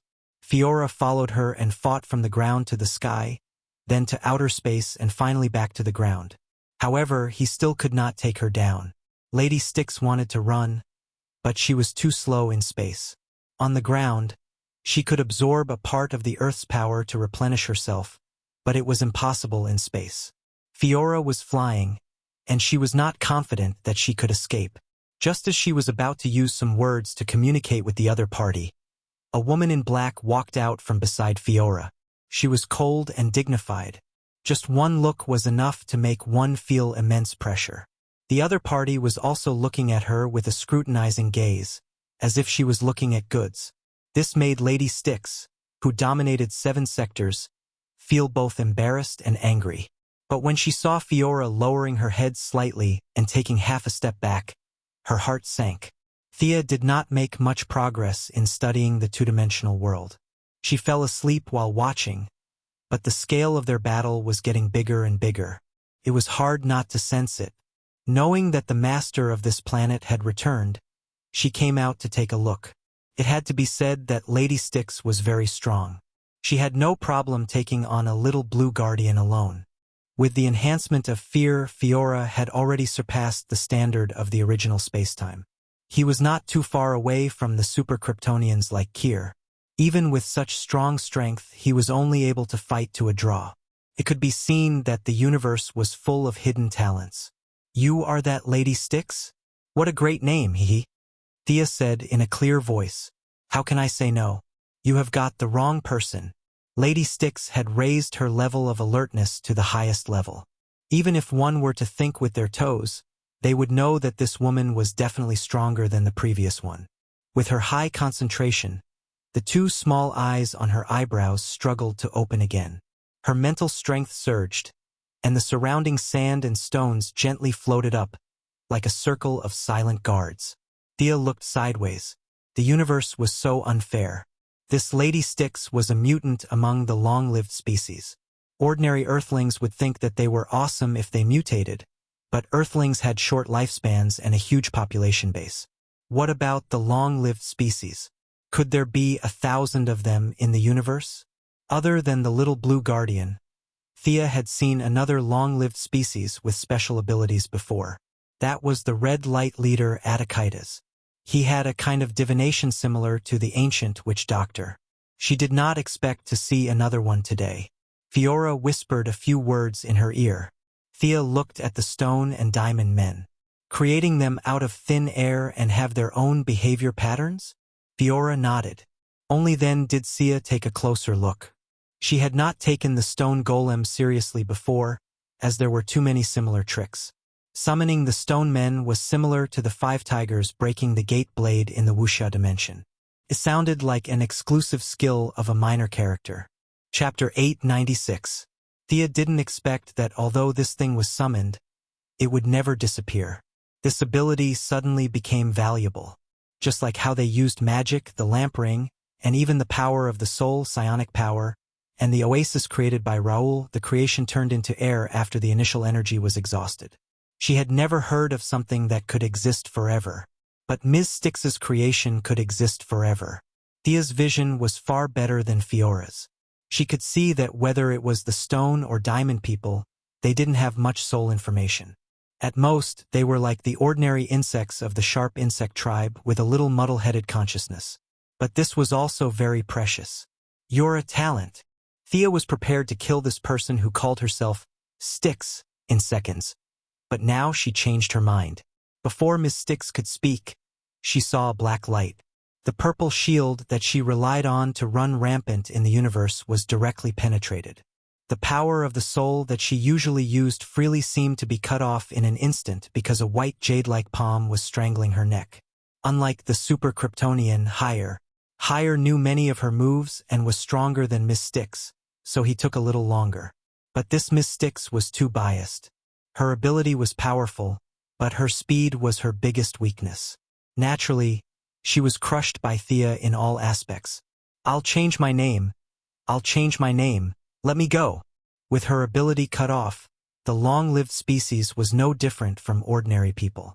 They were all mortals and would still die if they were stabbed in the vitals. At this time, Miss Styx hated the parents who named her. They were too deceitful.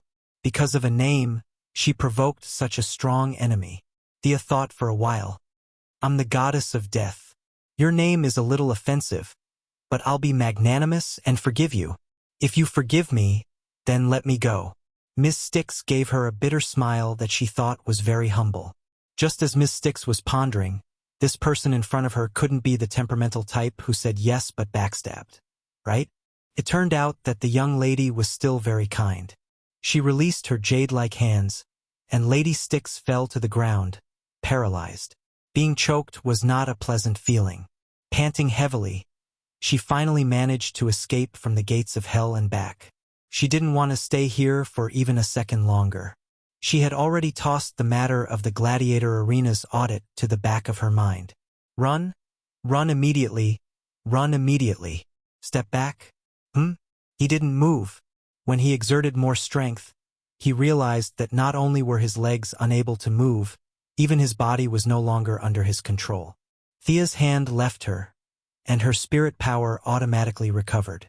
At this time, Miss Styx felt a strange spirit power controlling her body. This ability was not rare. This was a powerful mind controller. Tracing back to the source, she soon saw a silly ape-like creature. It even waved at her charmingly naive. Many aliens had the ability to control minds, but even if she knew, she didn't have a good way to crack it. In the past, she relied on her strong spiritual power to break through. Now that Grud's spiritual power was not inferior to hers, it was very awkward. Spirit power had a lot of uses, and it could be seen from the way they used it. Styx had a high degree of spiritual power development. She could create things out of thin air, turn virtual into reality, use shields, fly, trigger fire, and teleport. Her spiritual power was mostly used for external release, and Grud, who was stupid, didn't study his ability at all. In Thea's opinion, Grud's spiritual power had regressed by at least 30% compared to the original time and space. Although it lacked changes, it was relatively more focused. Grud was definitely not Miss Styx's opponent, and he would die miserably. However, Grud got a bargain. Miss Styx had just been released by Thea, and her spiritual power had not been mobilized yet. She was caught off guard. I won't kill you, but you can stay with me for a few days. Is that okay? Thea asked calmly. Her whole body was stiff, and Miss Styx could only give a signal with her eyes to show her obedience. Thea looked carefully for a long time, but she didn't see anything. The whites of Miss Styx's eyes were black, and she couldn't see anything. However, in order to maintain the image of a goddess, she nodded and signaled Grud to let her go. I will keep an eye on you, Fiora whispered in her ear. Miss Styx rubbed her neck and moved her body. She was very unhappy. How dare you threaten me in my house? Where is the justice? Where is the justice? But she really didn't dare to provoke them. The weak were prey to the strong. This was the universal law. It was not unusual to be a ruler in the morning and a slave at night. After a little hesitation, she felt that her life was not in danger, and she was relieved. She wanted to see what these guys were doing here. Grud stood there and waited for orders, but he saw that Thea had been studying the Diamond Man.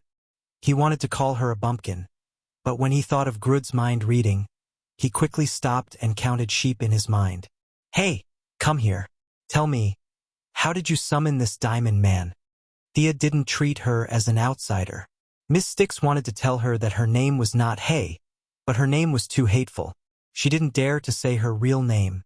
Hay was just Hay. Since she was under someone else's roof, she answered very straightforwardly. From the theory to the process, she blabbered on and on. In order to show that she was obedient, she summoned another one out of thin air. After all, one of them was frozen by Fiora and the other one was half-crippled. There wasn't much reference value. Thea frowned slightly. She asked several times, but Miss Styx summoned the Stone Man out of instinct. She knew it, but she didn't know why. In essence, she was an Earth ability user, which was basically the same as the Stone Woman. At most, her ability was 100 times stronger. Can you give it life? Thea casually made a Stone Man, but her attainment was high enough. The Stone Man had eyes and a nose, and it was lifelike, like a work of art. It was unlike Miss Styx's Stone Men, which were piled up with big stones. Miss Styx naturally saw how easy it was.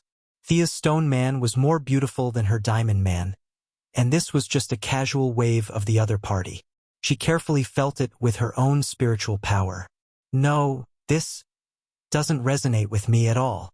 At the same time, she carefully looked at Thea's expression. This girl wouldn't be angry, right? Well, see if you can create a life in here? Thea took out her two-dimensional world. She didn't know magic or divine power, but as a long-lived species, Miss Styx's vision was really sharp. She only saw the two-dimensional world for the first time, and she saw the extraordinary thing in it. This is a world that is being nurtured. Thea nodded and expressed her appreciation for her vision. Miss Styx stared at her. Who was this woman? Was she going to reach the level of creation? Chapter 897. Thea coughed and pointed at the two-dimensional world drawn on the dragon's skin. Miss Styx hurriedly calmed herself down. Being able to participate in the creation of the world was also an immeasurable wealth for her. She opened her 4 eyes to the maximum and mobilized all her spiritual power, trying to communicate with the soil in the two-dimensional world. At the same time, she was also observing this world. There was land or river and most importantly, light and time. She didn't know that Rao had died in the two-dimensional world by accident. She couldn't figure out how Sia had done it. She could actually seal a small part of the time in the two-dimensional world. This was not something that could be described as magical. Moreover, with the accumulation of a large amount of energy, the two-dimensional world actually had a sun. Although the sky and earth in this world were round and the sun rose in the east and set in the west, which was very different from the revolution of the universe, it was not a big problem. Could be perfected in the future. Miss Styx's face turned red as she tried to connect with the soil in the two-dimensional world. Thea also looked at her nervously. No, I have too much energy. That world is rejecting me. After a full 10 minutes, she put down the dragon's skin and said with a little fear, "Oh, it's okay. Try again." Thea said and patted her back. Miss Styx only felt that 90% of her spiritual power, which was like seawater, was cut off. Now, it was only the level of a ditch. Was she that weak? How could her ability be sealed so easily? Miss Styx wanted to cry but had no tears. She could only try to connect with the two-dimensional world again. This time, it took a little longer. At first, Grud stood majestically, then sat down and finally he just lay down. It still doesn't seem to work.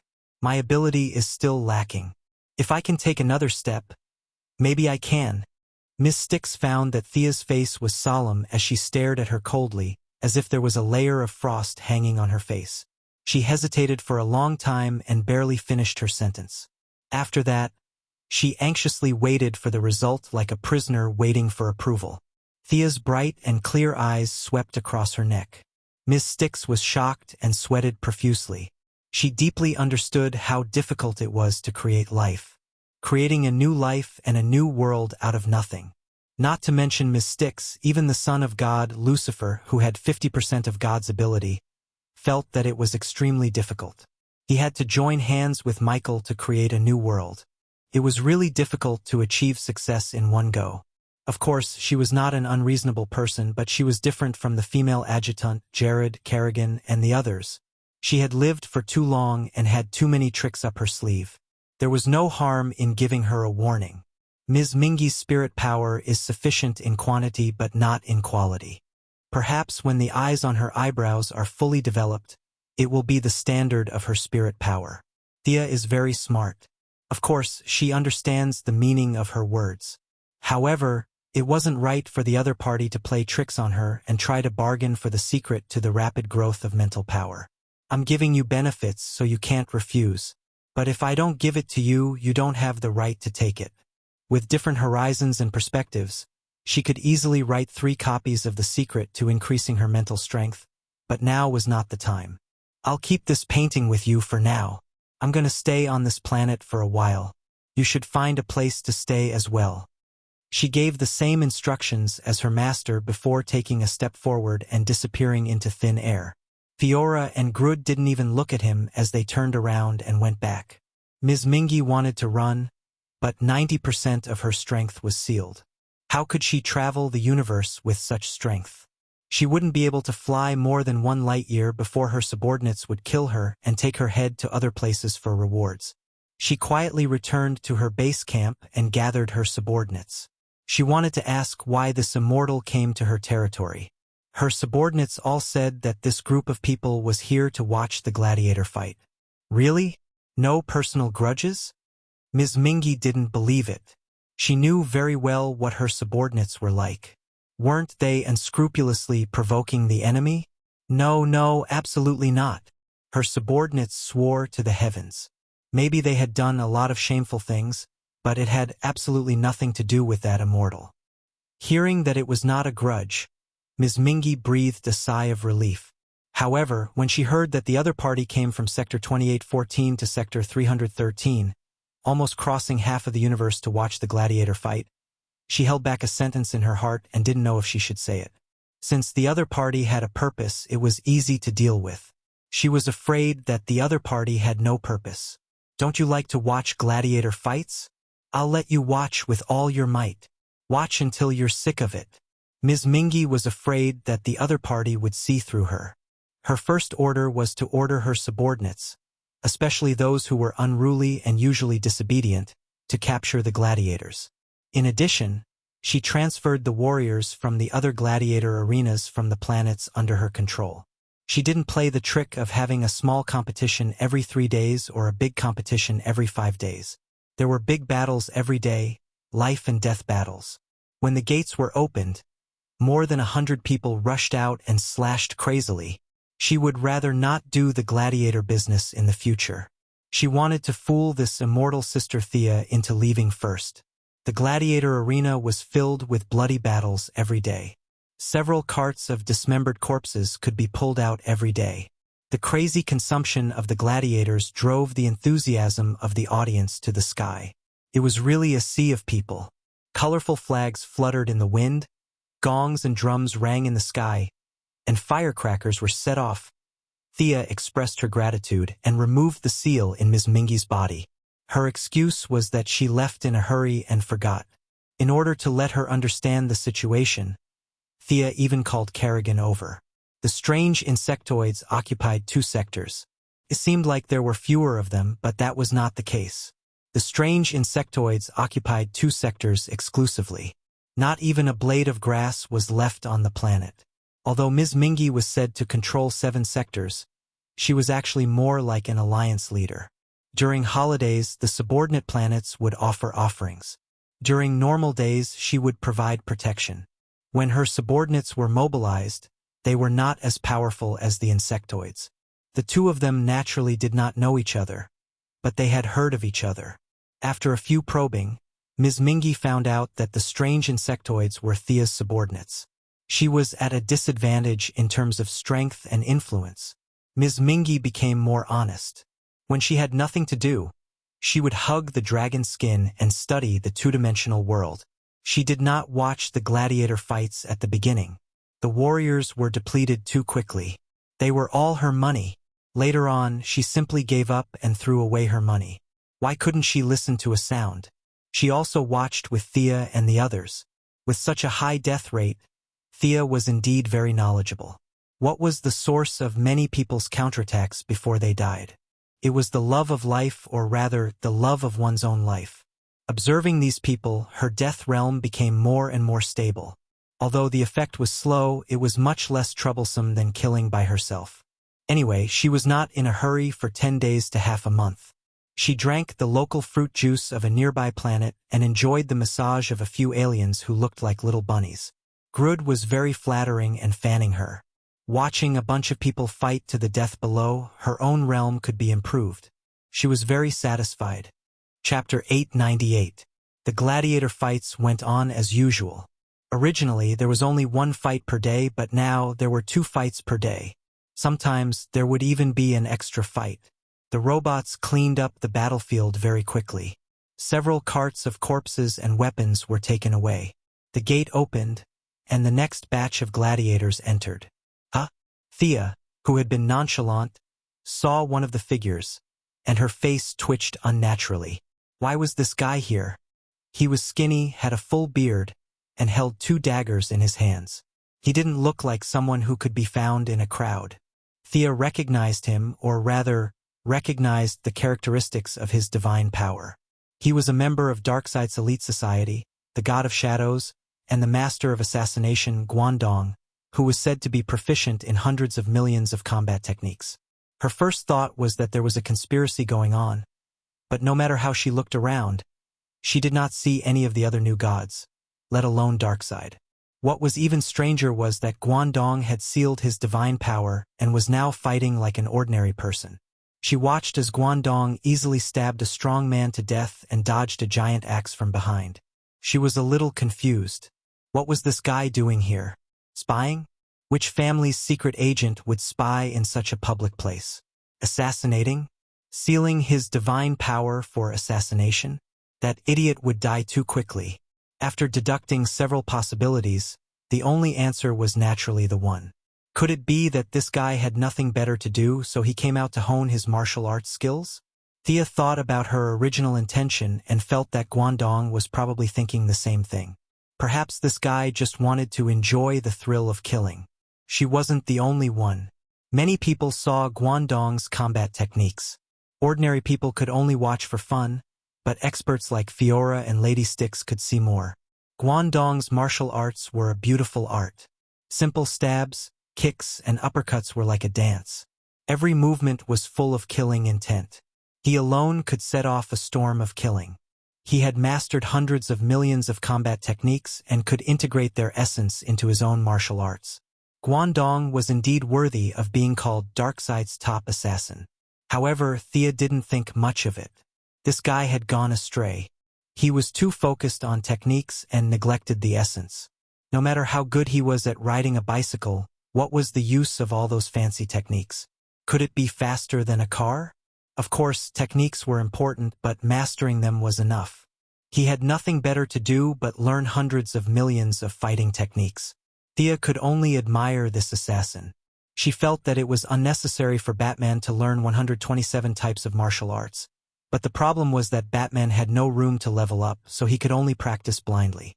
From Thea's perspective, learning a dozen types of martial arts would be enough to deal with a battle. Learn hundreds of millions of combat techniques? There was really no need for that. The higher the level of skill, the more useless it was. What kind of fist technique did Darkseid practice? What kind of weapon is the Heavenly Father good at? Above that was the Overseer, not to mention the Endless Family. At that level, there was no need for martial arts. The young miss was very disdainful, but that didn't stop her from learning. The new god had personally come to perform. If she didn't take a good look, wouldn't she be wasting his good intentions? The massacre in Eastern Pass was still going on. It was deadly, fast, and without any hesitation. His sudden outburst caused the gladiators to surround him, but Eastern Pass wasn't afraid. His deadly dagger continued to dance, taking a life with every swing. Thea could tell that this guy was just enjoying the process. He didn't need to train, and was just using the excuse of honing his martial arts to kill these ordinary people. He's causing trouble in your territory. Aren't you going to teach him a lesson, madam? Thea turned to Madam Styx and asked. The four-eyed alien was a little confused. She couldn't understand the deeper meaning behind Thea's words. Wasn't this just a gladiator with great martial arts? You want me to go and kill him? His strength isn't inferior to yours. Considering that he's focused on killing, his combat strength should be higher than yours. After Thea finished speaking, she reached out and tapped Madame Styx's forehead. That was where her brain was located, and she transmitted a message. This is a way to improve your spiritual power. After your spiritual power skyrockets, your two small eyes will become normal size, and your strength will be at least 30% higher than it is now. Madame Styx read it carefully. At first, she was overjoyed. This method was completely suitable for her, and it was very feasible. Her strength would be greatly improved, which was a good thing. But she didn't understand why Thea would give her this. She didn't submit, nor was she an ally. Before, they were enemies. Now, she was forced to stand together. A free martial arts? She looked at Thea's smiling face. How could there be such a good person in this universe? She read the message again from beginning to end. Finally, she saw the key point, the enlightenment between life and death. Madame Styx was a little speechless. She looked at Eastern Pass in the arena, and then looked at Thea and the others. Of course, you can also challenge us. The princess showed that she was easy to talk to. Madame Styx pursed her lips. She couldn't even beat Fiora. She hadn't fought Kerrigan before, but the gap between them wasn't big. 1 against 4, she was doomed. After staying with Thea and the others for a few days, she roughly figured out the purpose of this group of people. They were here to watch the life and death battle. Now they were forcing her to fight. As a long-lived species who cherished her life, she didn't like to risk her life. She was very hesitant. In the end, the belief of becoming stronger prevailed. Whether she could get rid of this group of demonesses or not, it was always right to become stronger. Moreover, she really didn't see how strong Guangdong was. He was just an alien with decent skills, nothing more. She immediately nodded and walked down the tunnel from the stands. Although she didn't think Guangdong was very powerful, she still brought out the diamond men that she had summoned in the past few days.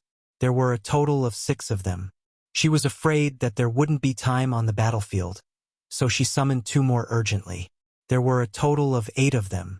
At this time, Guangdong had already killed all the gladiators.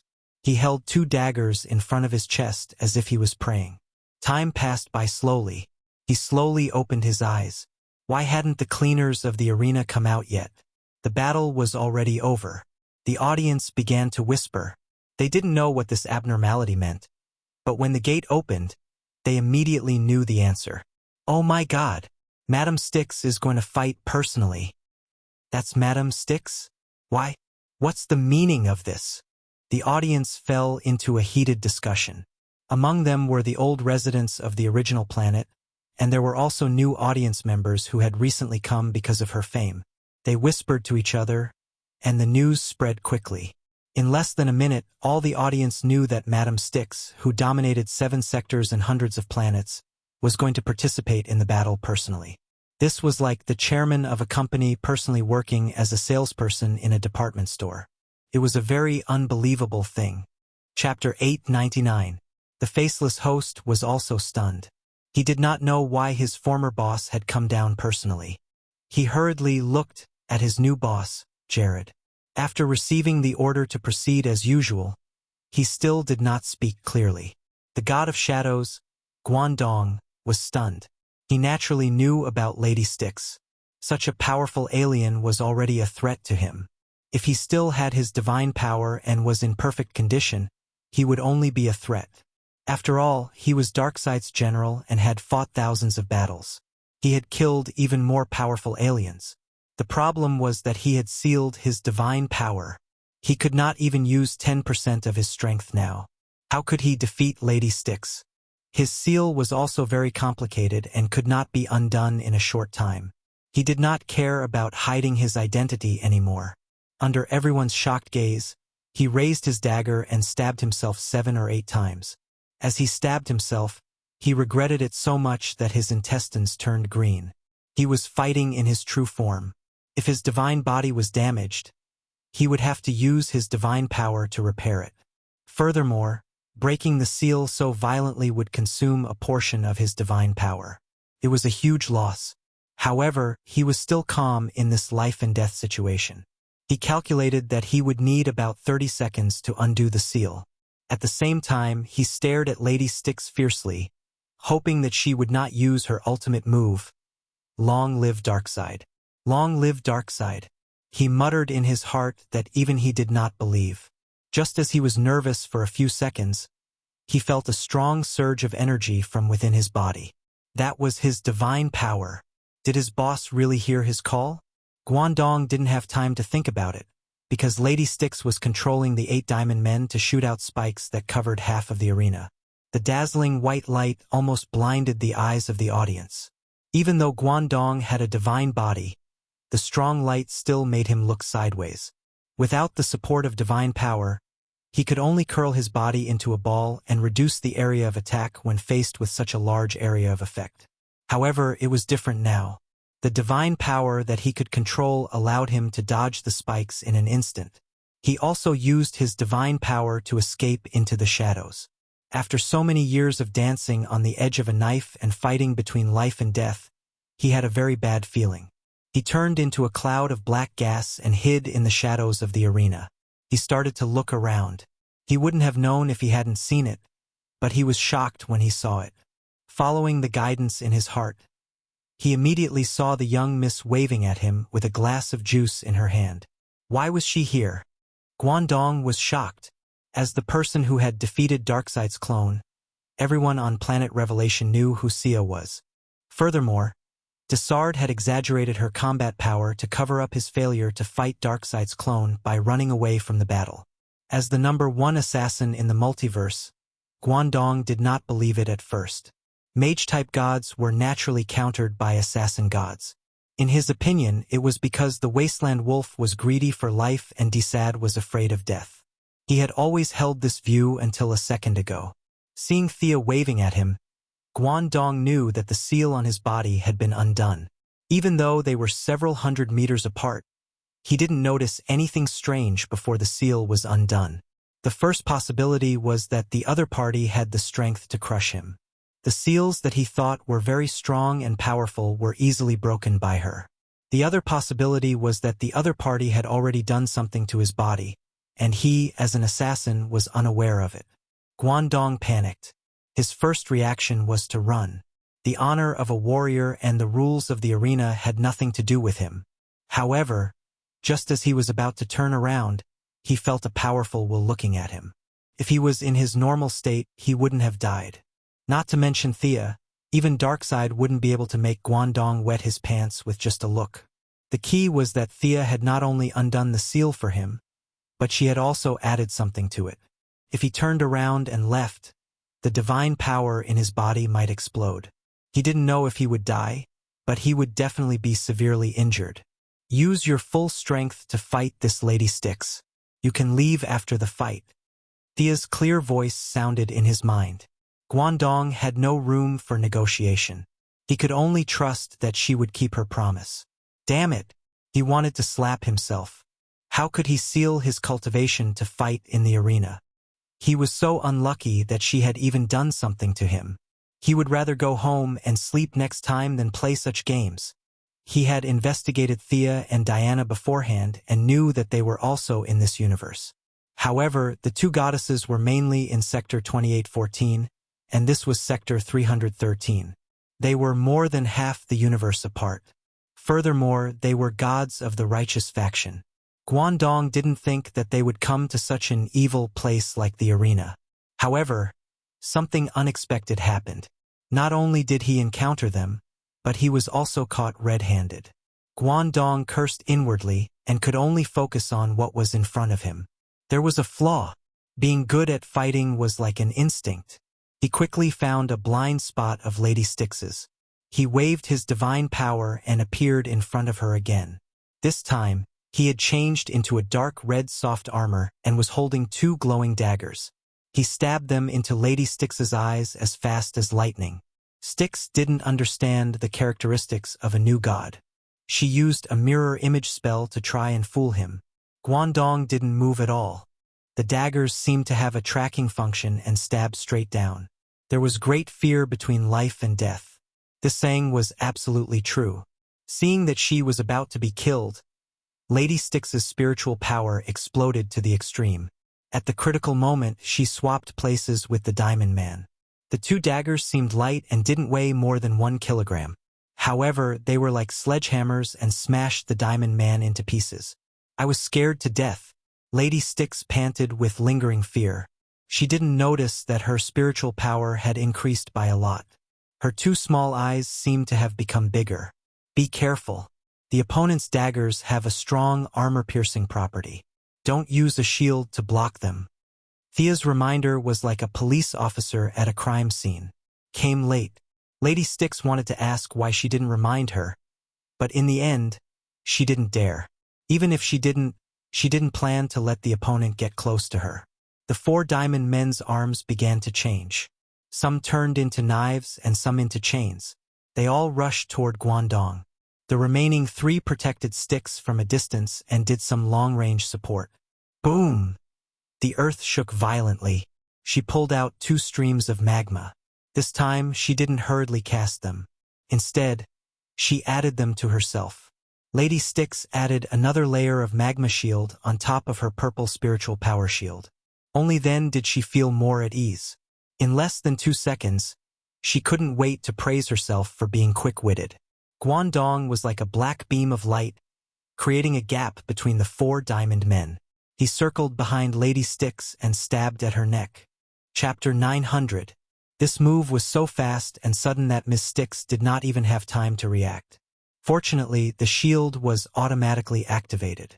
The magma shield seemed to be offended as it shrank violently and then exploded. With a loud bang, Guangdong seemed to have stabbed a bag of explosives. The huge impact made him somersault twice in the air. At this time, Miss Styx had just reacted and quickly ordered her subordinates to chase after him. The Diamond Men lacked autonomy after all. By the time they reacted, Guangdong had already retreated into the shadows. Both sides fought back and forth for a few rounds. Guangdong finally saw that these Diamond Men were extraordinary. These things had the ability to move freely and never disappear once summoned. There was always a gain and a loss in everything. He thought that it was easy to summon these things and had been fighting guerrilla warfare with the Diamond Men. Now that he saw that it was not easy to take down Miss Styx, he immediately changed his mind. First, cut off her wings, and then fight the Esper. Swoosh, swoosh, swoosh. He threw out 3 throwing knives. The 3 long-range Diamond Men did not notice and tried to resist with the weapons in their hands. They did not expect to be controlled by the shadow cage. Guangdong quickly fought with the remaining 4 Diamond Men.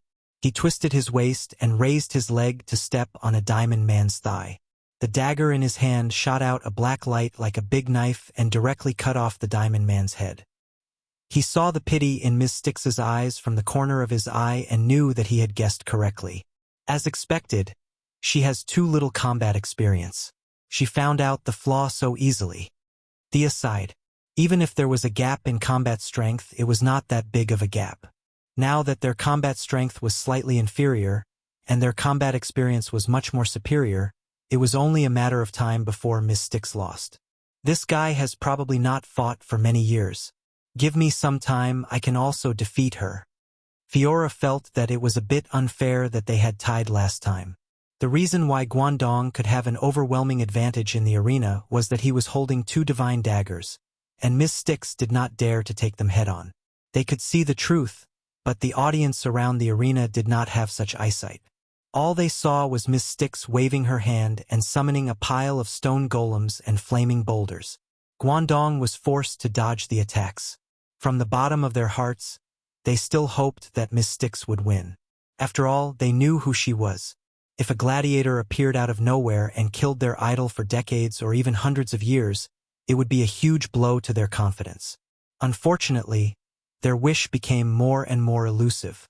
When Guangdong killed the third Diamond Man, many people had already realized that Lady Styx was no match for him. What a disappointment! Thea stood up gloomily. As she stood up, it was as if the entire planet had become shorter. All the spectators in the arena felt as if a huge mountain had appeared in front of them. Before they could figure out what had happened, they all fainted. The two of them separated from each other. Lady Styx was ashamed. If they had exchanged a few more blows, she would have died without a doubt. No matter what Thea's intentions were, at least she had saved her life. On the other side, Guangdong was only left with fear. At that moment, he felt the planet tremble. He was almost as powerful as Darkseid, wasn't he? Anyway, this was what the Apocalypse Star felt when Darkseid was angry. He realized that Thea did not even look at him. She turned around and left. He was on his guard. After a long time, he realized, "Huh? No one cares about me? Then I'll run." He activated the sonic tunnel and ran into it. This was a small episode, at least for Thea, but for Lady Styx it was not good news. Her powerlessness spread everywhere. In just 3 days, more than 50 planets raised their flags, and even more planets were preparing to choose a new leader. "I am willing to be your subordinate and serve you from now on." The gods inside did not leave, and they would not let her leave. Outside, the flames of war were raging. Lady Styx had no choice but to surrender. This subordinate was actually very useful to Thea. The first life in the two-dimensional world depended on her. The life summoned by the earth element was no ordinary life, but it was still very precious. Thea could not find anyone to share her experience with. She could only try all kinds of methods. Her clear gaze swept across Lady Styx's face. After what seemed like a long time, she slowly nodded. "I agree." Later, Fiora, Kerrigan, and Styx attacked from 3 fronts, and the rebellion was quickly quelled. The remaining planets that were preparing to choose a new leader also bowed their heads and admitted defeat in front of the sharp teeth and claws of the razor-sharp insectoids. A rather laughable rebellion had brought countless warriors to the arena. These were the elites of the rebels. Their fate of waiting for death had taken a turn for the better. This was because Lady Styx's new boss had promised that as long as they won a match, they would be able to live. After that, they would be able to go wherever they wanted. With hope, the group of prisoners immediately revived with full health. They fought until the arena was littered with corpses and blood flowed like a river. There was still no progress in the two-dimensional world. Even though Thea had developed a new spiritual power training method for her, and Styx knew that she was not strong enough to train hard, the results were still not great. However, on the other hand, as the people in the arena fought with their lives on the line, the lazy lady finally figured out the last step. On this day, the arena that had been bustling for more than a month finally closed its doors. Many spectators were still immersed in the wanton fighting. They gathered in groups of 3 to 5, ready to find the organizer of the arena to ask for an explanation. "Do you want to die? Come back quickly." Before they reached the door, they were pulled back by acquaintances. Acquaintances pouted, winked, waved their hands, and shook their heads. What was wrong with them? They looked inside. Good Lord, there were corpses outside the door, and more arena guards were patrolling. Acquaintances asked each other what was going on. Some people were completely following the crowd. Seeing others standing here, they ran out to watch the fun. Some people who understood the situation pointed to the sky. A group of people squinted their eyes and looked for a long time. There seemed to be a black sun in the sky. Many people had never seen a star and did not know what it meant. They whispered to the people around them again. "That lady seems to be about to break through." They also did not know what Thea was called. They almost referred to her as a mysterious person. "I heard that she is not an intelligent life at all. Her body is a planet. Do you know the old hunter on 32nd Street? He used a detector to observe from a distance. That person's energy was so high that it directly blew up the detector." A group of people made all kinds of oh and tisk-tisk sounds. They all remembered this in their hearts and were ready to go back to other planets to brag. Although their combat power was not high, they had actually seen a big shot. Unaware of the countless discussions below, Thea's state was completely perfect. She closed her eyes and pondered for a moment. She stayed in space and felt that she was ready. She said a few words to Fiora and disappeared into the starry sky with a leap. Chapter 901. Universe Sector 666. This was the scene of the Mechanical Hunters massacre, and also the place where the Black Lantern Corps rose. She had returned to this area. The descent of the God of Death would cause too much destruction. She did not know how long it would take. Even if the time was short, she would still destroy a few planets. This was the most suitable place. Her body was completely relaxed. She gradually emptied her mind and felt the various definitions of death. She searched for the part that was most suitable for her and walked on with determination. The immense power of death began to gather. At first it was like stars, then it gathered into a stream, and finally it became a boundless giant river. The giant river hovered in the void, surging and roaring like an unruly black dragon. Thea had to rely on her own understanding and her own thoughts to tame it. When Thea was making her final push, the other forces in the realm of God received a warning at the same time. There were professional divinations, all kinds of omens, all kinds of astronomical phenomena. But without exception, they were all sending a message. The God of Death was about to appear. As for whether it would be a bloody storm or a peaceful one, no one could guarantee. In front of the Father's room on the new star of creation, the Father, this burly old man, held a scepter in his hand. His eyes were deep as he looked into the distance. There was a bloody light in the sky, and waves of black gas surged within. Even if it was not the gods of the Shadow of Souls, the Father could see that countless dead people filled the entire multiverse.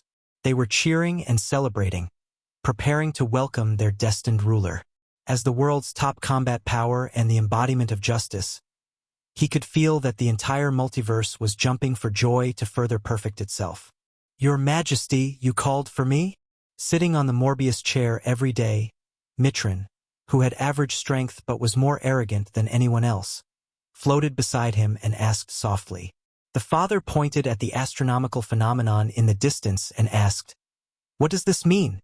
Will the God of Knowledge give me an answer?" War, slaughter, a champion is about to ascend to the throne, and the God of Death is born. As for more, I'm sorry, but I have all the knowledge in my grasp. The multiverse has never given birth to a God of Death, and there are no records of things that have never happened. I don't know. Magic divination is not my specialty. Perhaps you should ask Goddess Thea? Mitron felt that his heavenly father might be dissatisfied with his frequent visits to the Apocalypse planet, so he replied respectfully. However, he did not expect the heavenly father to look at him strangely, leaving him confused. "What's going on? Did I say something wrong? Why do you have such an expression?" The heavenly father had some guesses, but he did not tell anyone else. As the boss, there was no need to explain things to his subordinates. Maintaining his own sense of mystery was the right thing to do. He had some guesses, and so did his old friend Darkseid. This was different from the Heavenly Father. The Heavenly Father could only rely on his eyes to judge, and his estimate of the Heavenly Father's true strength was still a little off. This was especially so as the two sides grew closer and closer, and this estimate of the Heavenly Father's was even more off. But Darkseid was different. He had fought Thea before, and he knew her level very well. His heart was filled with disbelief. The God of Death was so easy to obtain? Then all his years of painstaking planning had been for naught in the end? He was extremely unhappy, and he kicked 20 Apocalypse demons to death along the way. Only then did he angrily go back to think about his future plans. "What's wrong with His Majesty?" Desolate Wolf asked the great warlock beside him in a low voice. They had wanted to report on their work, but when they saw Darkseid's murderous look, they immediately backed off. The great warlock was also confused. The Apocalypse planet could see anomalies in the sky, but the Apocalypse planet could also see them. However, the Apocalypse planet's normal state was earthquakes and volcanic eruptions, and it could kill hundreds of people with a single bang. They really did not feel anything different today. The two of them discussed for a long time, but they had no idea. Seeing that Darkseid had closed the door, they decided to come again next time. In hell, Lucifer did not come out. The remaining demons, such as the 3 palace demons, were all looking for their own entertainment. They did not care about the god of death. In heaven, Michael had also disappeared for a long time. The archangels could only maintain a limited amount of attention. Thea did not stop old Robert from going to heaven. Both sides were still in a harmonious state.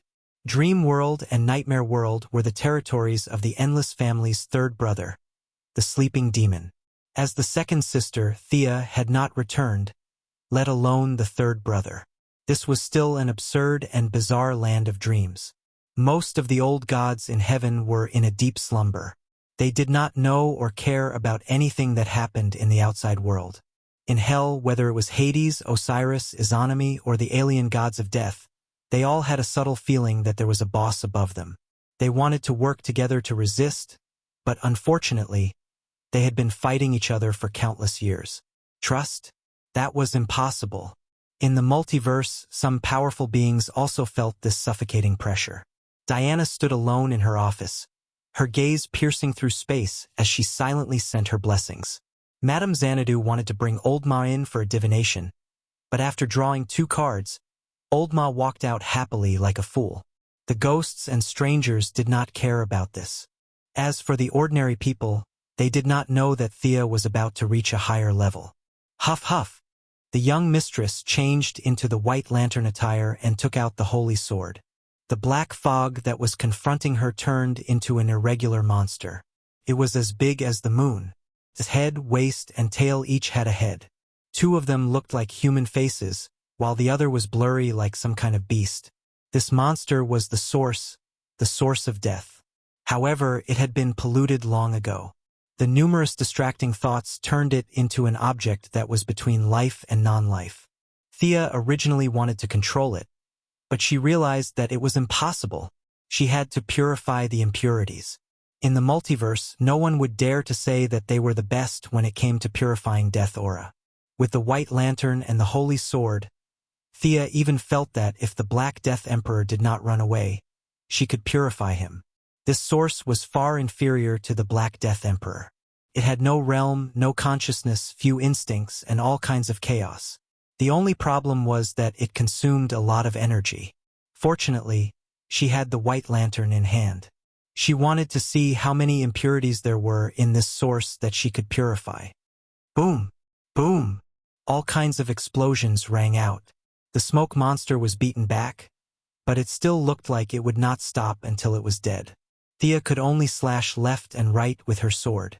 After fighting for 3 days, she cut the smoke monster from the size of the moon to the size of a football. Only then did she call it a day. A normal source was the size of a fist, colorless and transparent. However, the one in front of her was emitting a black light. There was a faint resentment in it, which was formed by the accumulation of numerous resentments. Chapter 902.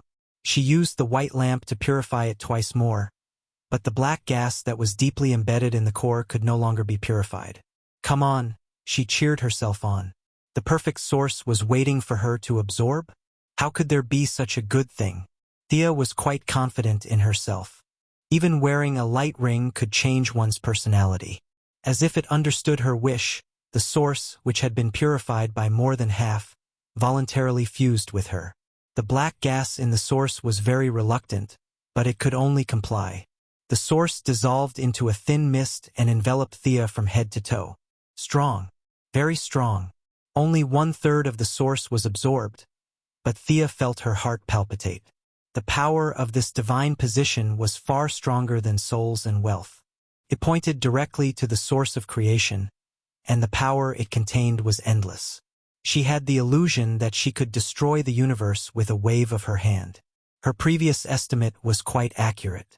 1 death was equivalent to 3 second-level divine positions like souls, justice, and evil. It was just a guess, but now Thea was confident that she could defeat the Heavenly Father, who was probably weaker than Darkseid. After all, he had the Omega effect, not just the power of a new god. As she fused with the source, the black gas was still trying to infect her. Thea frowned. This was obviously an impurity. She was happy to mix sand with the Black Death Emperor, but she was uncomfortable when it was her turn. The more impure others were, the better. The purer she was, the better. Thinking of her old friend, the Black Death Emperor, Thea suddenly had an idea. Since these impurities liked death so much, she could just find a replacement for it. To her, they were impurities, but in essence, the resentment left behind by the living beings was still there after being purified dozens of times. It was also an extremely pure energy. She took out the Black Death Emperor's scythe. This weapon had broken in two and was now in her hands. Diana had repaired it, and Thea had tried to communicate with it several times, but the weapon ignored her. It was extremely loyal to its previous owner. If she wanted to use it, she would have to surpass the Black Death Emperor and use it by force, or she would have to reforge it. Originally, she wanted to stay and observe, but today, the resentment in the Yuanzhong forced her to make the second choice. Before she made her move, she communicated with it one last time. The weapon turned a deaf ear to her call. Realizing that she wanted to be reforged, the sickle seemed to want to die early and reincarnate early, so it was exceptionally cooperative. "All right, I respect you." Thea didn't think that it was impressive for her to go out with a scythe. Both sides just clapped. The scythe automatically disintegrated into the purest form of death. The trace of resentment in the source hesitated. It wanted to follow the source, but it felt that the death formed by the scythe was more to its liking. Thea pushed from the back, and the scythe was in front of her to lure the resentment into the scythe. This was a fantasy weapon that was of a higher level than divine weapons. There was no need to forge or refine it. As long as there was a thought in one's mind, it would automatically take shape. Thea was good at many weapons, but in the end, she chose to use a sword. Although it was a little tacky, it was indeed cool. The sword was 60 centimeters long, and the blade was extremely narrow.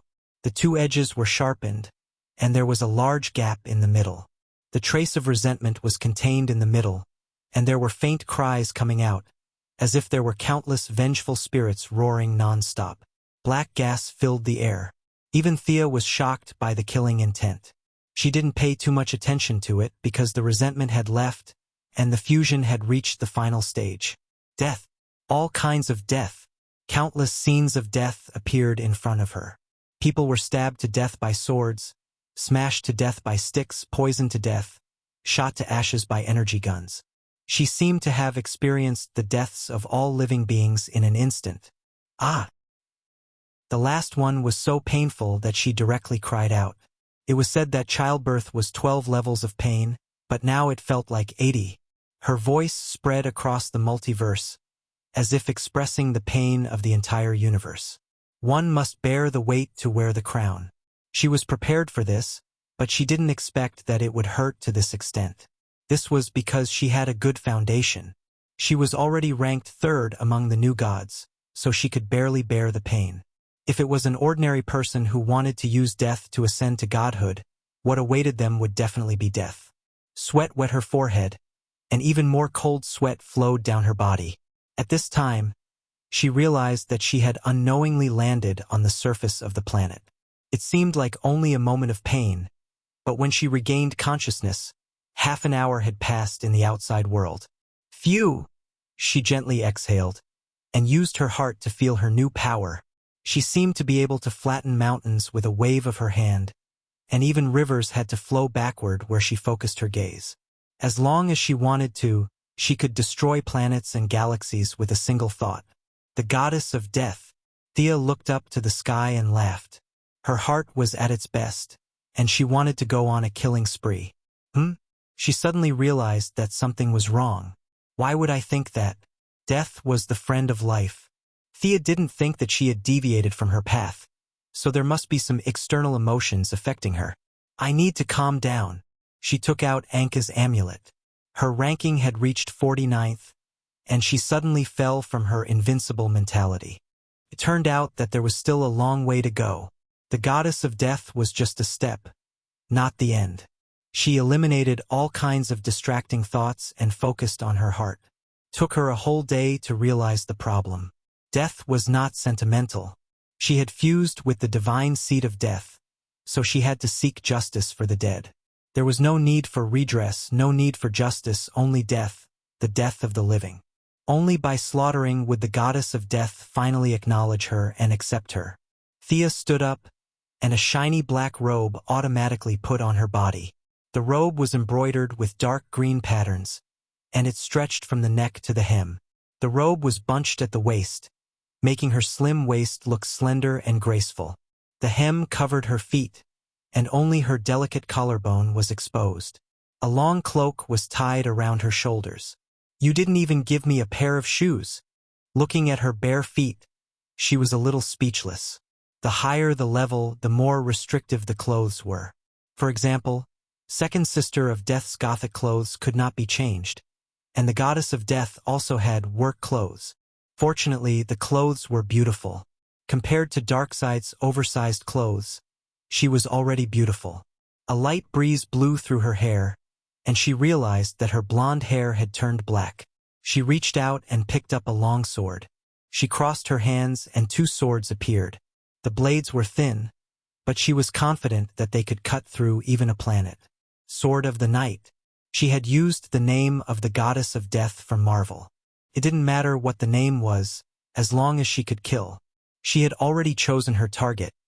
Apocalypse. There were many lives there, and there were many conflicts. As for Darkseid, she wasn't afraid. Even if she couldn't beat him, she could still run. Chapter 903. Batman was just an ordinary person, yet he dared to go solo in Apocalypse Planet with the Hellbat armor. No matter how she looked at it, she was still stronger than Batman. Thea did not have a breakthrough in courage. She felt that she was just too rational, afraid of death. It would be a miracle if she could understand courage when she took everything into account. Take Hal Jordan, for example. He did not care about anything and used his body to ram into the Black Death King. Even though Thea thought that he was extremely stupid, it was indeed a display of courage. This massacre was a good opportunity. She wanted to see how far she could go. Apocalypse Planet. This planet looked like it would explode at any moment. The air was filled with evil. All kinds of evil could be seen everywhere. Evil led to endless natural disasters, which in turn intensified the evil. They fought and killed each other just to snatch those few resources so that they could live for one more day. "What are you doing?" A group of patrolling guards walked past. They were attracted by the teleportation waves. When they walked over, they saw Thea looking around. The guard who seemed to be the leader yelled at her. Unlike the chaos in hell, this place was filled with evil. Everywhere one looked was evil. The weak did not have the right to live, and the strong enjoyed everything. This was the order of Apocalypse Planet, the axiom of Apocalypse Planet. A bunch of ants. Her movements were as fast as lightning. The long sword in her left hand spun and flew out. It broke through the air and swept past the necks of the guards. Several pillars of blood spurted out. When the long sword flew back to her hand, the 9 guards were all beheaded. Their corpses fell neatly on the ground. Thea did not stop. The hands of the ordinary people here were also stained with blood. It was not uncommon for them to kill an entire family just for some resources. In order to vent the resentment in her sword and to reconcile herself with death, she did not use any magic. She only relied on her weapon and began her journey of slaughter. She set her sights on Darkseid's palace. She walked straight over. All the patrolling guards, soldiers, and sinners she saw along the way were killed by her sword. "Who are you?" A roar came from beside her. The other party was very cunning. He attacked while shouting. There was a loud sound. Thea did not care what it was. She reached out with her right hand and grabbed at the enemy. She froze for a moment, only to see a hammer in a fair hand. She recognized the original owner of the hammer. It was a lion's head. Wasn't this the eldest son of Darkseid, Kalibak? The other party still had a serrated sword in his hand and was trying to control the hammer to fly away. What was the meaning of this? Do you stupid gods like to throw a hammer at the goddess of death? At a distance of more than 10 meters, Kalibak was still in his old style. His hair was exuberant, and his hair and beard were connected together. From afar, he looked like a lion's head. His robust muscles were exposed from his leather vest. After exerting strength several times, his muscles had swelled to the extreme. His hammer did not leave Thea's palm. Get back here. Kalibak, the violent man who wanted to inherit Darkseid's throne, gritted his teeth and tried to retrieve his hammer.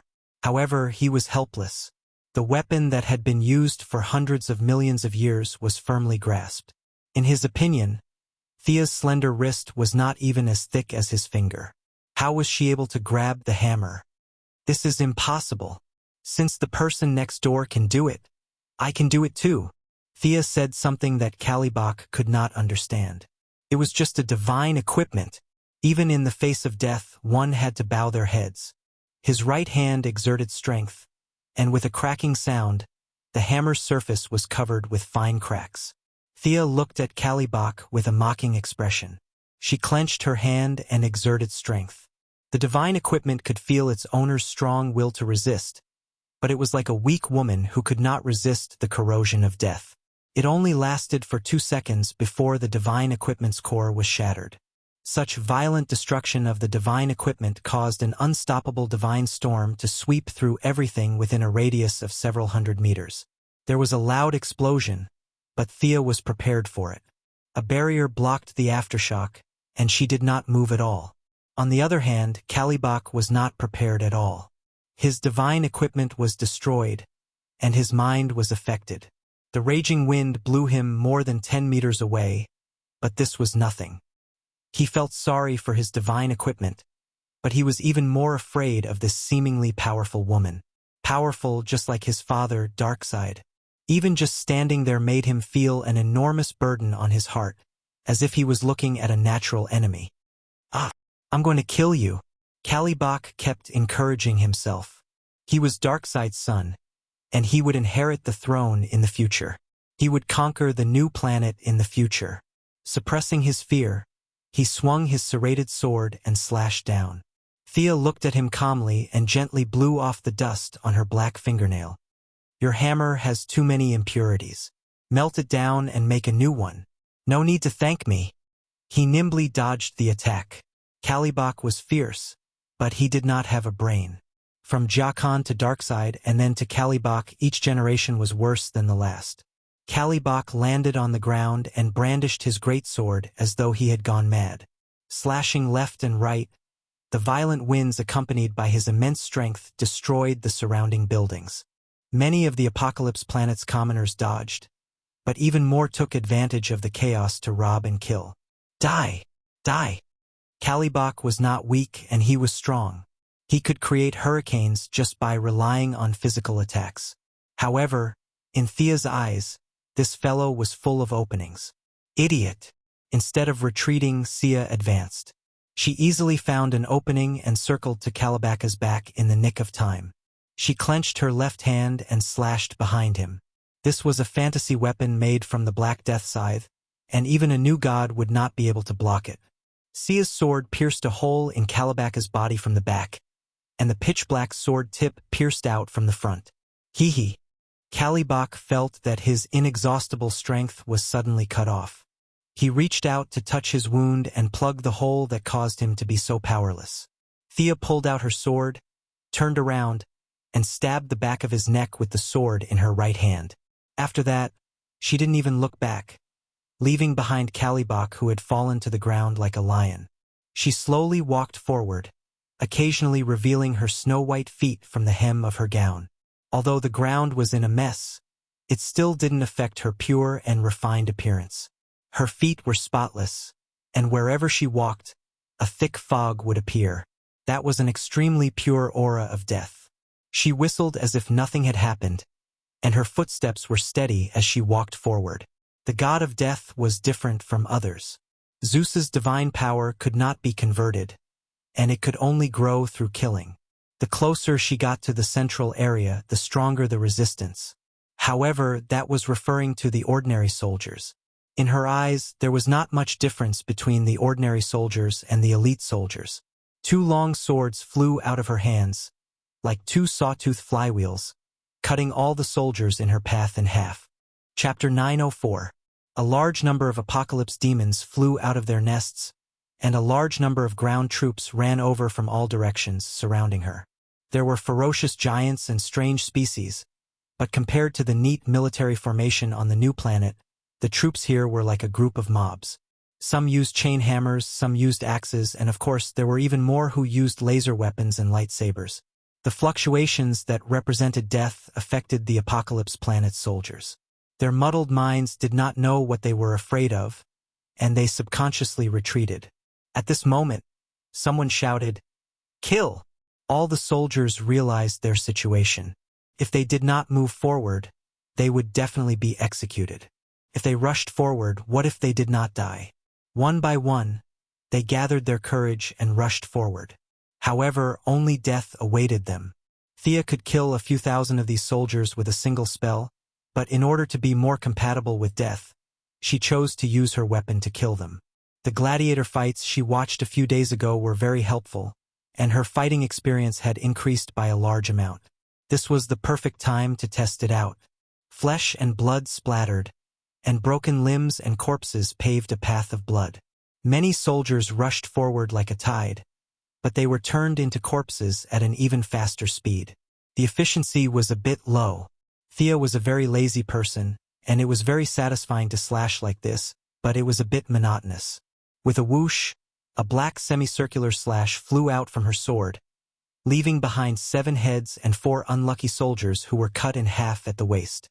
Realizing that this kind of long-range attack was also a type of killing, Thea was very happy. She finally did not have to stupidly swing her sword.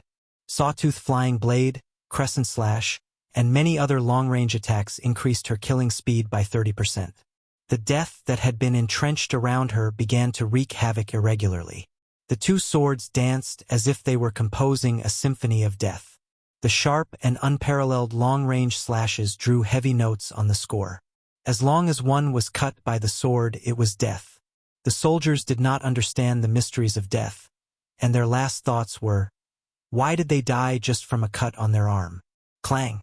Thea's sword was actually blocked. She looked over. Oh, it was a familiar face. It was the #1 assassin in the universe, Guangdong. Today, the Shadow God was fully armed. He had a round helmet, a scarlet soft armor, and 2 cold daggers in his hands. Thea also saw many small things on him, such as darts, throwing knives, poison bottles, and so on. I spared your life that day. Isn't it good to live? The universe's #1 assassin, Guangdong, proficient in hundreds of millions of combat techniques. Humph, in my eyes, you are no different from those small fries. You have chosen the wrong path. The young miss was very puzzled. Where did the other party get the courage to appear in front of her? 3 days ago, he was already no match for her, let alone now. In fact, Guangdong was also cursing in his heart.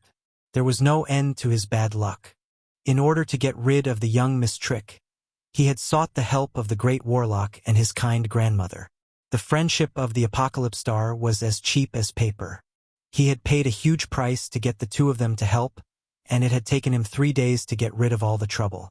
Guangdong did not dare to go to the arena again, so he could only stay at home and practice martial arts. However, before he could practice 2 moves, he heard a commotion outside. He did not know what was going on, so he went out to take a look and saw the young miss killing small fries. He looked around. This is the Apocalypse Star, not the arena, right? Why did this guy come all the way to the Apocalypse Star? The universe's #1 assassin was so shocked that he almost vomited. He wanted to hide, but his house happened to be in the direct line between the Darkside Palace and Thea's teleportation point. A bunch of small fries had even seen him. If the #1 assassin did not want to betray him, he could only brace himself and fight. No matter how strong the other party was, he was still a magician. His chances of winning were slim, so he might be able to escape. Guangdong raised his hand and released a black fog. He was trying to lure the other party into his area of expertise. Thea waved her left hand and threw her sword. Guangdong's concealment skills were heaven-defying. He moved his left foot slightly and hid in the shadows. At the same time, he threw out 9 flying daggers, sealing off all escape routes for Thea. The flying daggers were wrapped in shadow power. Thea had seen him use this move against Lady Styx's Diamond Men. If the other party did not notice, there was a possibility that she would be trapped in the shadow cage. Guangdong's move was obviously to stall for time. Child's play. Xia's speed was beyond imagination. Her long sword flew out from her hand, and the tip of the sword flicked lightly. The three small fries, who started later, hit the three flying daggers in front of them and were trapped in a cage. She clenched her left hand, and the sword returned to her hand. She swung her sword to the side. This sword was filled with black fog, and it tore through space. It was the divine power of death. Guangdong, who was hiding in the shadow world, hurriedly ran out. He did not stop and was about to charge into the shadow of another small free. Die! You're neglecting the essentials. Thea had already calculated his escape route. As soon as Guangdong appeared, a black sword stopped at his throat. He hurriedly raised his dagger to resist, but he did not expect this to be a feint. Thea's right hand did not stop, and her left hand slashed down along his neck. Guangdong only saw a black light, and before he could even make a sound, he was decapitated. No matter how well he honed his combat skills, without the support of matching attributes, he was at a disadvantage in terms of strength and speed. Xia's martial arts skills were not even a fraction of his, but she could easily kill him with a simple slash just by relying on her attributes.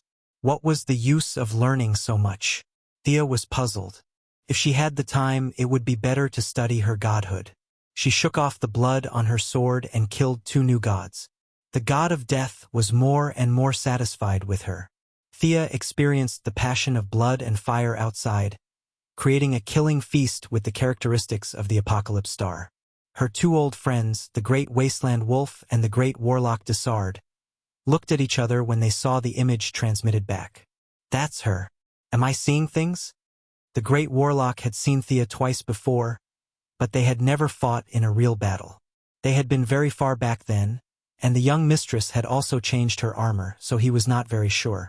The Great Wasteland Wolf was much more familiar. He rubbed his eyes and looked carefully for a long time. He was very sure that this was the new goddess of wealth. What was she doing here? As the left and right hands of Darkseid, the two gods had lived for hundreds of millions of years and had seen all kinds of strange things. However, this was the first time they had seen someone single-handedly charge into the Apocalypse Star. There's a conspiracy, an ambush. This was the first thought that came to their minds. In their opinion, Thea had swaggered into the Apocalypse Star. At this moment, the Heavenly Father and his subordinates must be hiding somewhere, waiting for them to take the initiative to attack. Chapter 905. The two leaders of the Apocalypse Star thought to themselves that they could not go out. They had to leave a large force behind just in case. After exchanging a few glances, they understood each other's thoughts. Doing nothing was better than doing something wrong. She's gotten stronger again. The Great Plains Wolf watched as the Apocalypse army attacked in waves and turned into corpses that exuded an artistic aura. His heart thumped. The Great Warlock was not prepared to go out and fight either. He knew that Thea was a spell-type god. As for why she was killing people with a sword instead of magic, he understood that it was a bait. There was no way he could defeat her.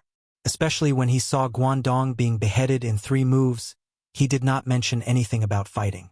As for calling their boss Darkseid, the two of them had no intention of doing so. Their boss had slammed the door angrily and gone to sleep. If they woke him up now, what should they say? They should tell their boss that there's an enemy outside, and that they can't defeat her. It's better that you go. Their boss would definitely think, you can't even defeat a single enemy, so why do you need me, your boss?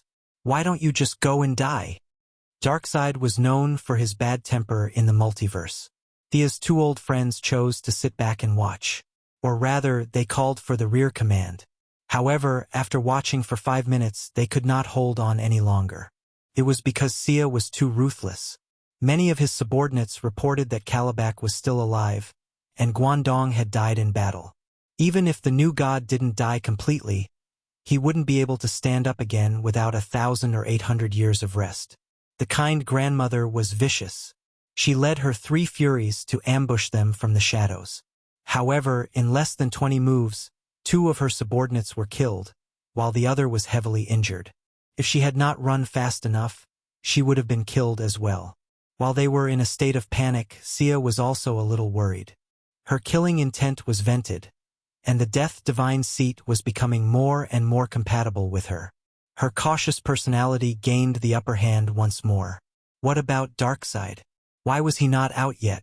Corpses were everywhere, and blood was flowing like a river. Was he not going to do anything about it? Was he sick, or was he not home at all? Thea felt that if someone was massacring so wantonly in her territory, she would definitely jump out. Darkseid was not that well-mannered. She couldn't help but slow down. Instead of taking big steps forward, she took half a step and half a step. She only stopped when the Wasteland Wolf, Desard, and several new gods from the Dark Elite Society appeared. Then, as if she was visiting a neighbor, she casually asked, "Where is Darkseid?" The Great Plains Wolf really wanted to say, "Boss isn't home. If you have something to do, please come back next time." However, the new gods around him thought that since he was Darkseid's uncle, he should be the one to speak. The new gods took a step back. F***CK. The Wasteland Wolf almost cursed out loud. These fellows were too evil. When fighting for power, they didn't care about their own safety, but at the crucial moment, they made him take the blame. He definitely couldn't shrink back, so he could only straighten his neck and say, "If you want to see Her Majesty, you have to get past us first." The way he saw it, Thea should have retreated. They had 6 new gods from the Dark Elite Society on their side. Among them, Mantis was the strongest. In the war 1,000 years ago, Mantis was a god who could withstand 3 blows from the Heavenly Father. Even Darkseid had high hopes for him. With Mantis's strength, the Great Warlock, the Kindly Grandmother, the Asylum, and Wyman Wandaba's help, there were few people in the universe that they couldn't defeat. Unexpectedly, Sia revealed a smile as bright as the morning sun. "Oh, you're very motivated. Show me the strength of the Dark Elite Society." She shook off the blood on her sword and charged forward without another word. "You're courting death, new god." Mantis was wearing emerald green armor. His voice sounded a little old, but his movements were very agile. He opened his right hand, and 5 steel-like fingers grabbed her sword. Clank! With a crisp sound, the invincible weapon was stopped. This wasn't because his claws were hard, but because Thea's attack power had been reduced by more than half. The divine power attached to her sword had been sucked away. "Haha! Do you see that? I can absorb any spell or energy." "You're doomed!" Praying Mantis yelled arrogantly. The surrounding new gods were also delighted. Sia's murderous aura had been too strong. Fool! Thea didn't know what to say about this guy. If he wanted to kill himself, he could have slit his own throat. Why did he have to absorb my divine power? Instead of retreating, she advanced. Her 2 swords danced as she pulled all 6 new gods into her attack range. Mantis was in the middle, taking most of her attacks. The Wasteland Wolf occasionally parried a few blows or swung his axe. The Kindly Grandmother was in charge of sneak attacks with a spear. Wyman Wandaba was the weakest of the 3 and could only attack with an energy gun. The Asylum was a rare spiritual force user. He had been trying to control Thea's mind. The Great Warlock was the strongest and was in charge of controlling her from a distance. The 6 new gods didn't work well together, but they all played to their strengths. In their eyes, only Darkseid could defeat them. "You're so annoying." Thea didn't restrict herself to martial arts. She combined her 2 swords and used her left hand to cast Shadow Flame at the Asylum. This guy looked a little like a Dementor and wore a tattered black cape. His mind harassment was the hardest to defend against. Her position as the god of death allowed her magic to reach a level that the ancient archmages could never imagine.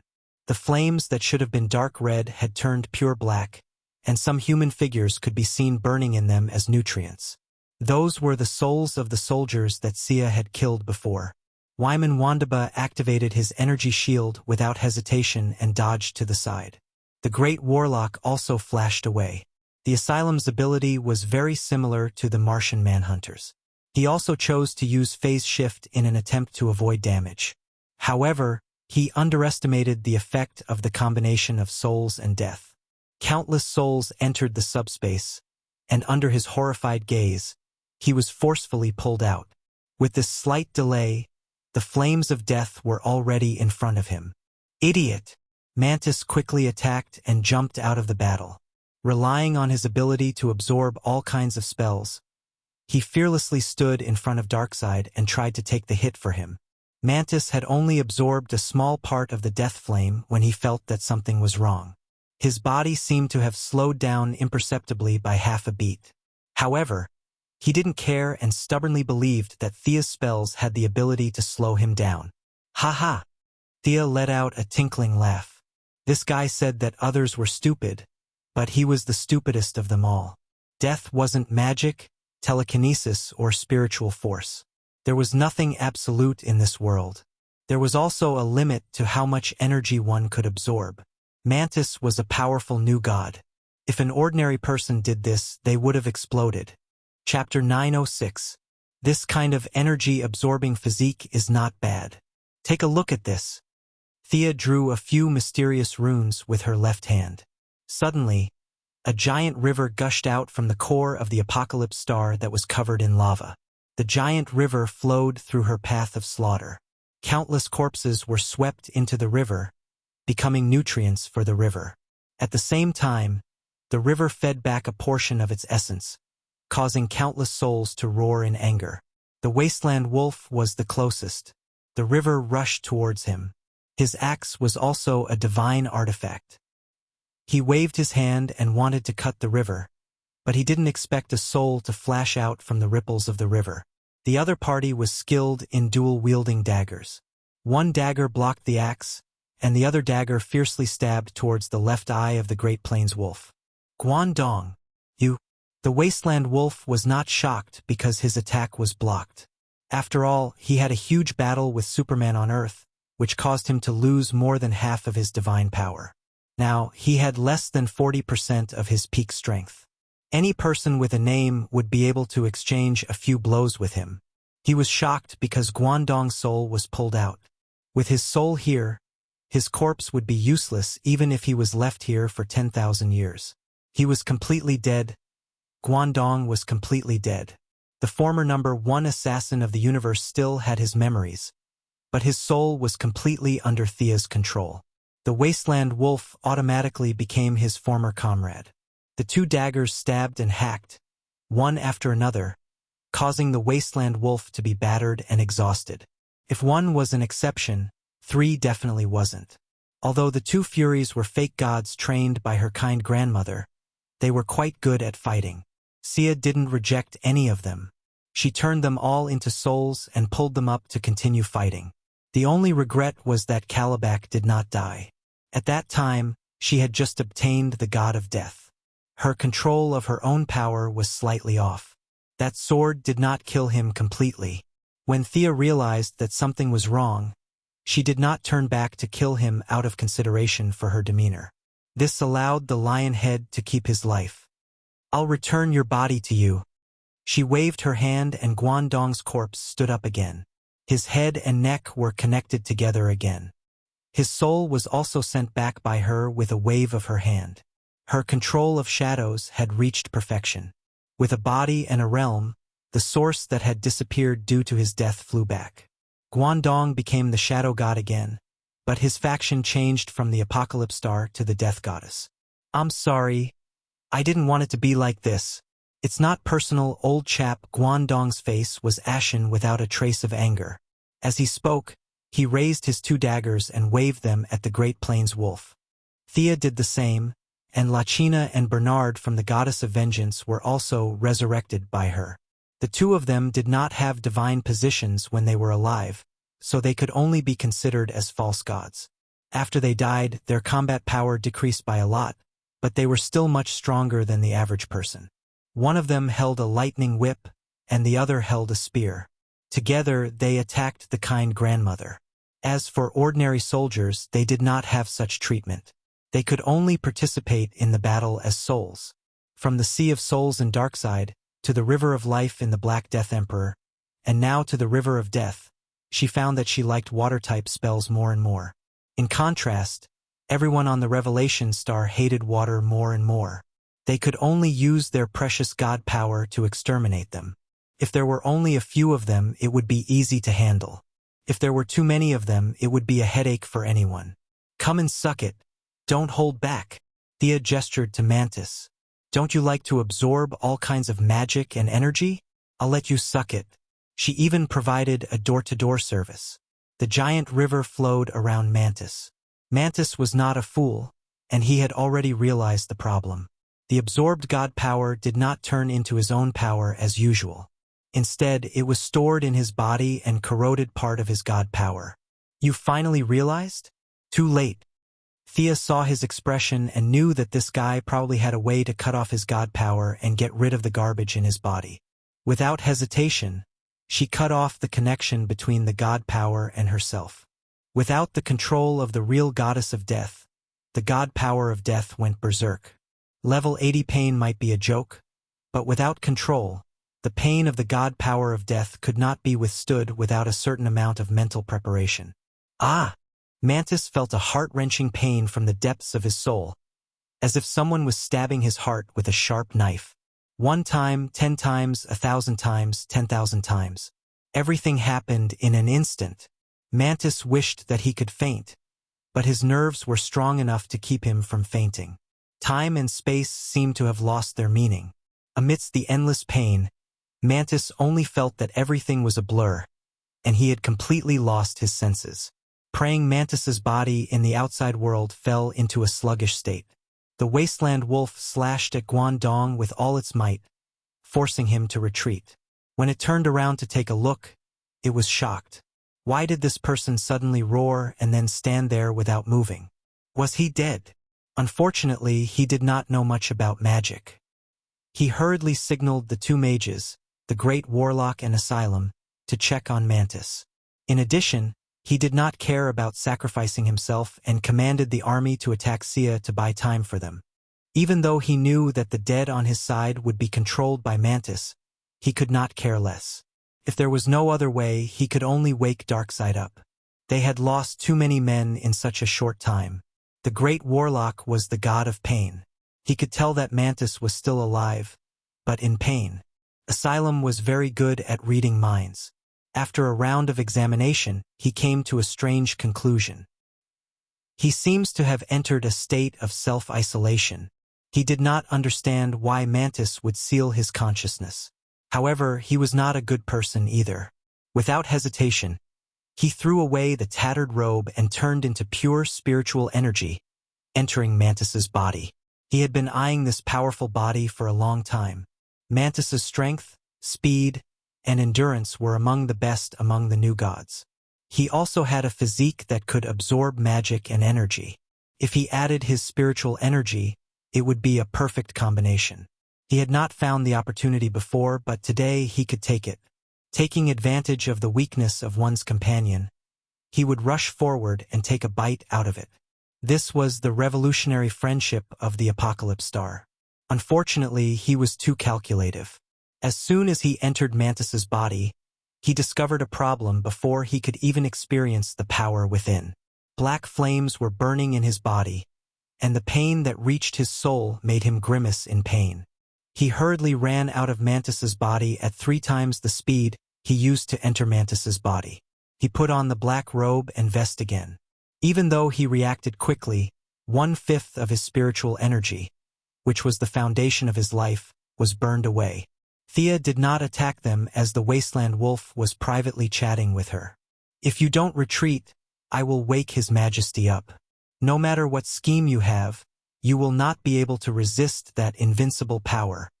In the eyes of outsiders, the wasteland wolf was unstoppable. He swung his axe up and down, but in reality, the wasteland wolf was so cowardly that even he despised himself. Chapter 907. Thea talked to him for a long time before she realized that she had come at the right time. Darkseid had been at home the whole time and wasn't sick. Instead, he had closed the door and gone to sleep. His subordinates didn't dare to disturb him.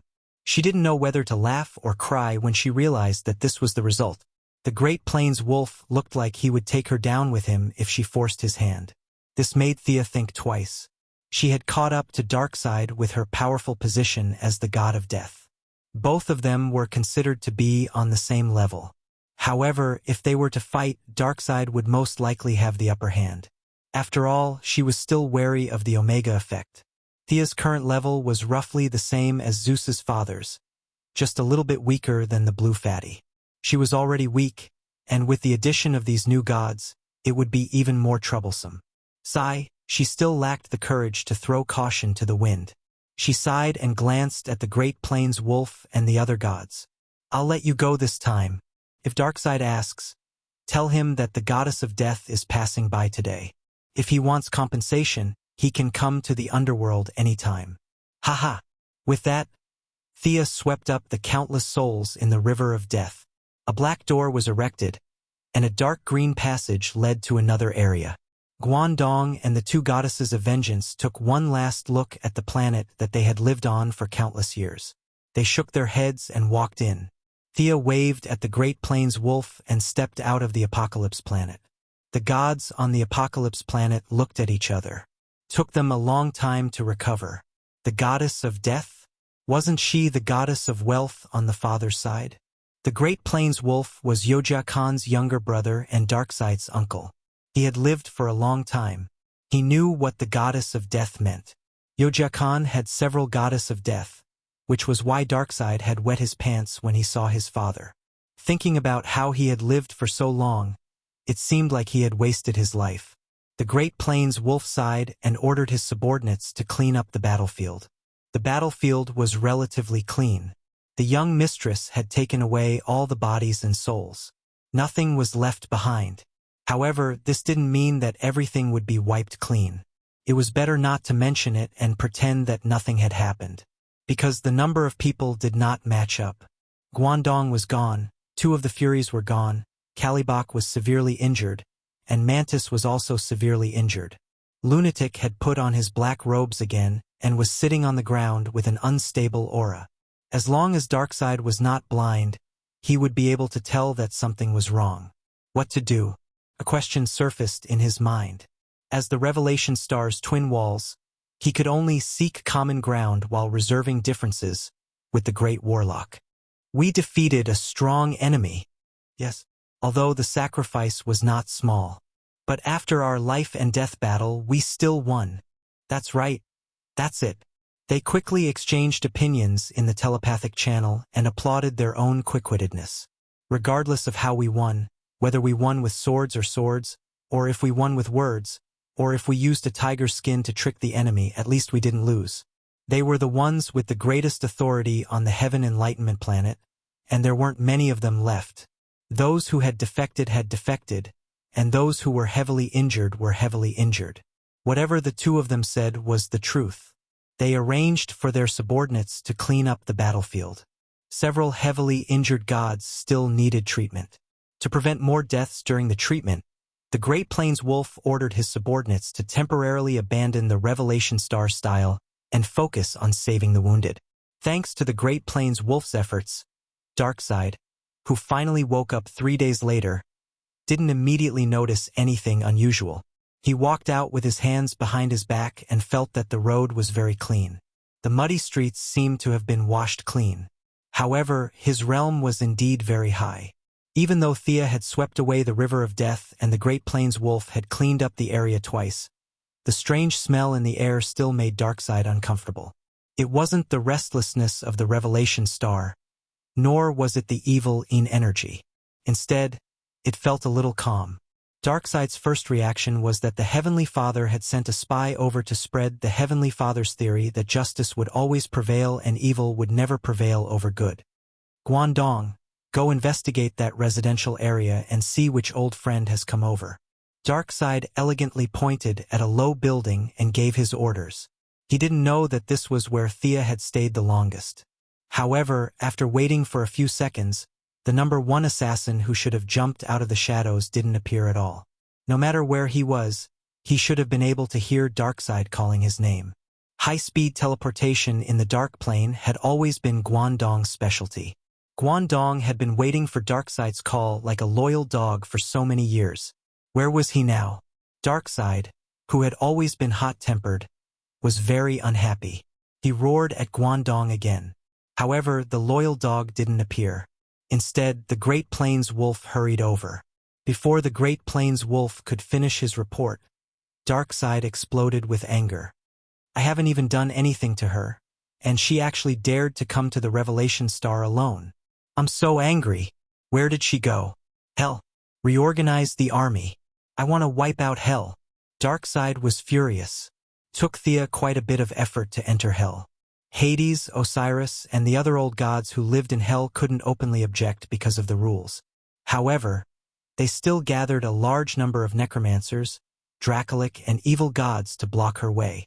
Thea fought her way in and out of Hell with her 2 swords. Only then did she officially enter Hell and occupy her own Shrine of Death. The shrine was built entirely out of nether stone, which was extremely rare in Hell. The arrowhead of the hidden arrow that killed Achilles was made out of nether stone. Now, these stones were piled up to create a huge building that covered an area of more than 500 square kilometers. 12 giant pillars supported the ceiling of the shrine. The pillars were painted with images of human sovereigns and extraterrestrial emperors. According to the shrine, no matter how great their achievements were in life, they were all defeated by death in the end. The dome was painted with the various death gods who were still in Hell, as well as the distribution of their forces. Before Thea could take a closer look, she heard a loud boom. In the second she stepped into the temple, the entire multiverse shuddered slightly. The world's rules were replenished. Even the spirits of existence were conveying an emotion similar to joy. The souls of the deceased before this could enter the divine territories of the old gods according to their beliefs. However, they were in the minority. Most of those without beliefs returned to nothingness and were assimilated by the world's will.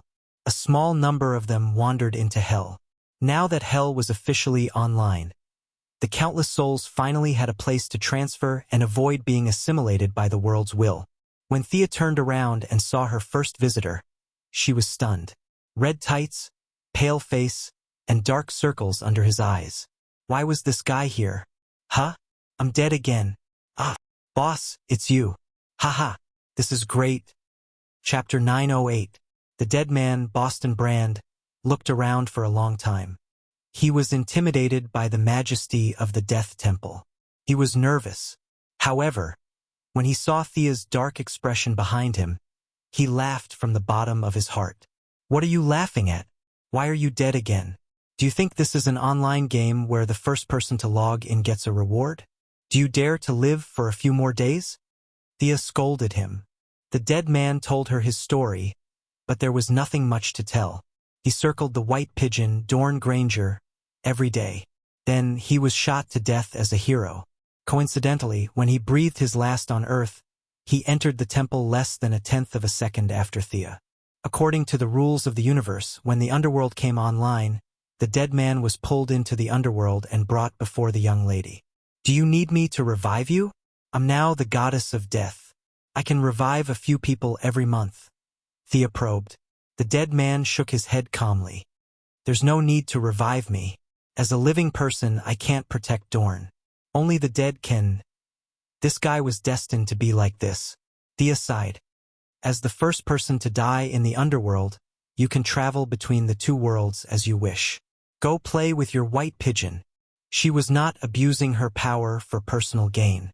After receiving the information from the underworld, there was indeed such a rule. The young lady hurriedly sent the dead man away. She was like an online game where souls were coming out. She had no time to waste. Guangdong, Lachina, and Bernard, as the elites of the Apocalypse Star, followed her orders and started guiding the souls. The soldiers from the Apocalypse Star also had bodies. These bodies were only effective in the underworld. They would turn to dust the moment they left. The miscellaneous soldiers were assigned to the 3 new gods, and the originally chaotic market slowly regained some order under the efforts of the 3. Your Majesty, we're understaffed. As Darkseid's loyal dog, he had no problem changing sides. However, Guangdong was too busy. He complained to her whenever he could. Thea could only activate the great summoning art and ask for help. The siren led hundreds of her tribesmen and set up camp in the underworld. Thanatos, the god of death, Hypnos, the god of sleep, Charon, and the demigod Minos were also summoned. Knowing that she had become the lord of the underworld, the two cold-hearted Prince Charming did not discuss much. They immediately swore allegiance to her and left the Greek pantheon. In addition, the demon Lord Macanthus, who had recently been a little disobedient to her orders, knew that she had forcefully entered the underworld. He once again prostrated himself at her feet, swore an oath that he would never betray her, and personally came to the underworld to greet her. Even so, the management level was still insufficient. If not for the fact that there were many restrictions on the entry of living beings into hell, Thea would have wanted to rope in the top executives of her company. Thankfully, apart from the dead Boston Brand, she also saw a fellow Earthling, two-faced Harvey Dante. He was killed in the gang war. Thea directly assigned him to work under Minos so that he could continue to interrogate criminals as a prosecutor.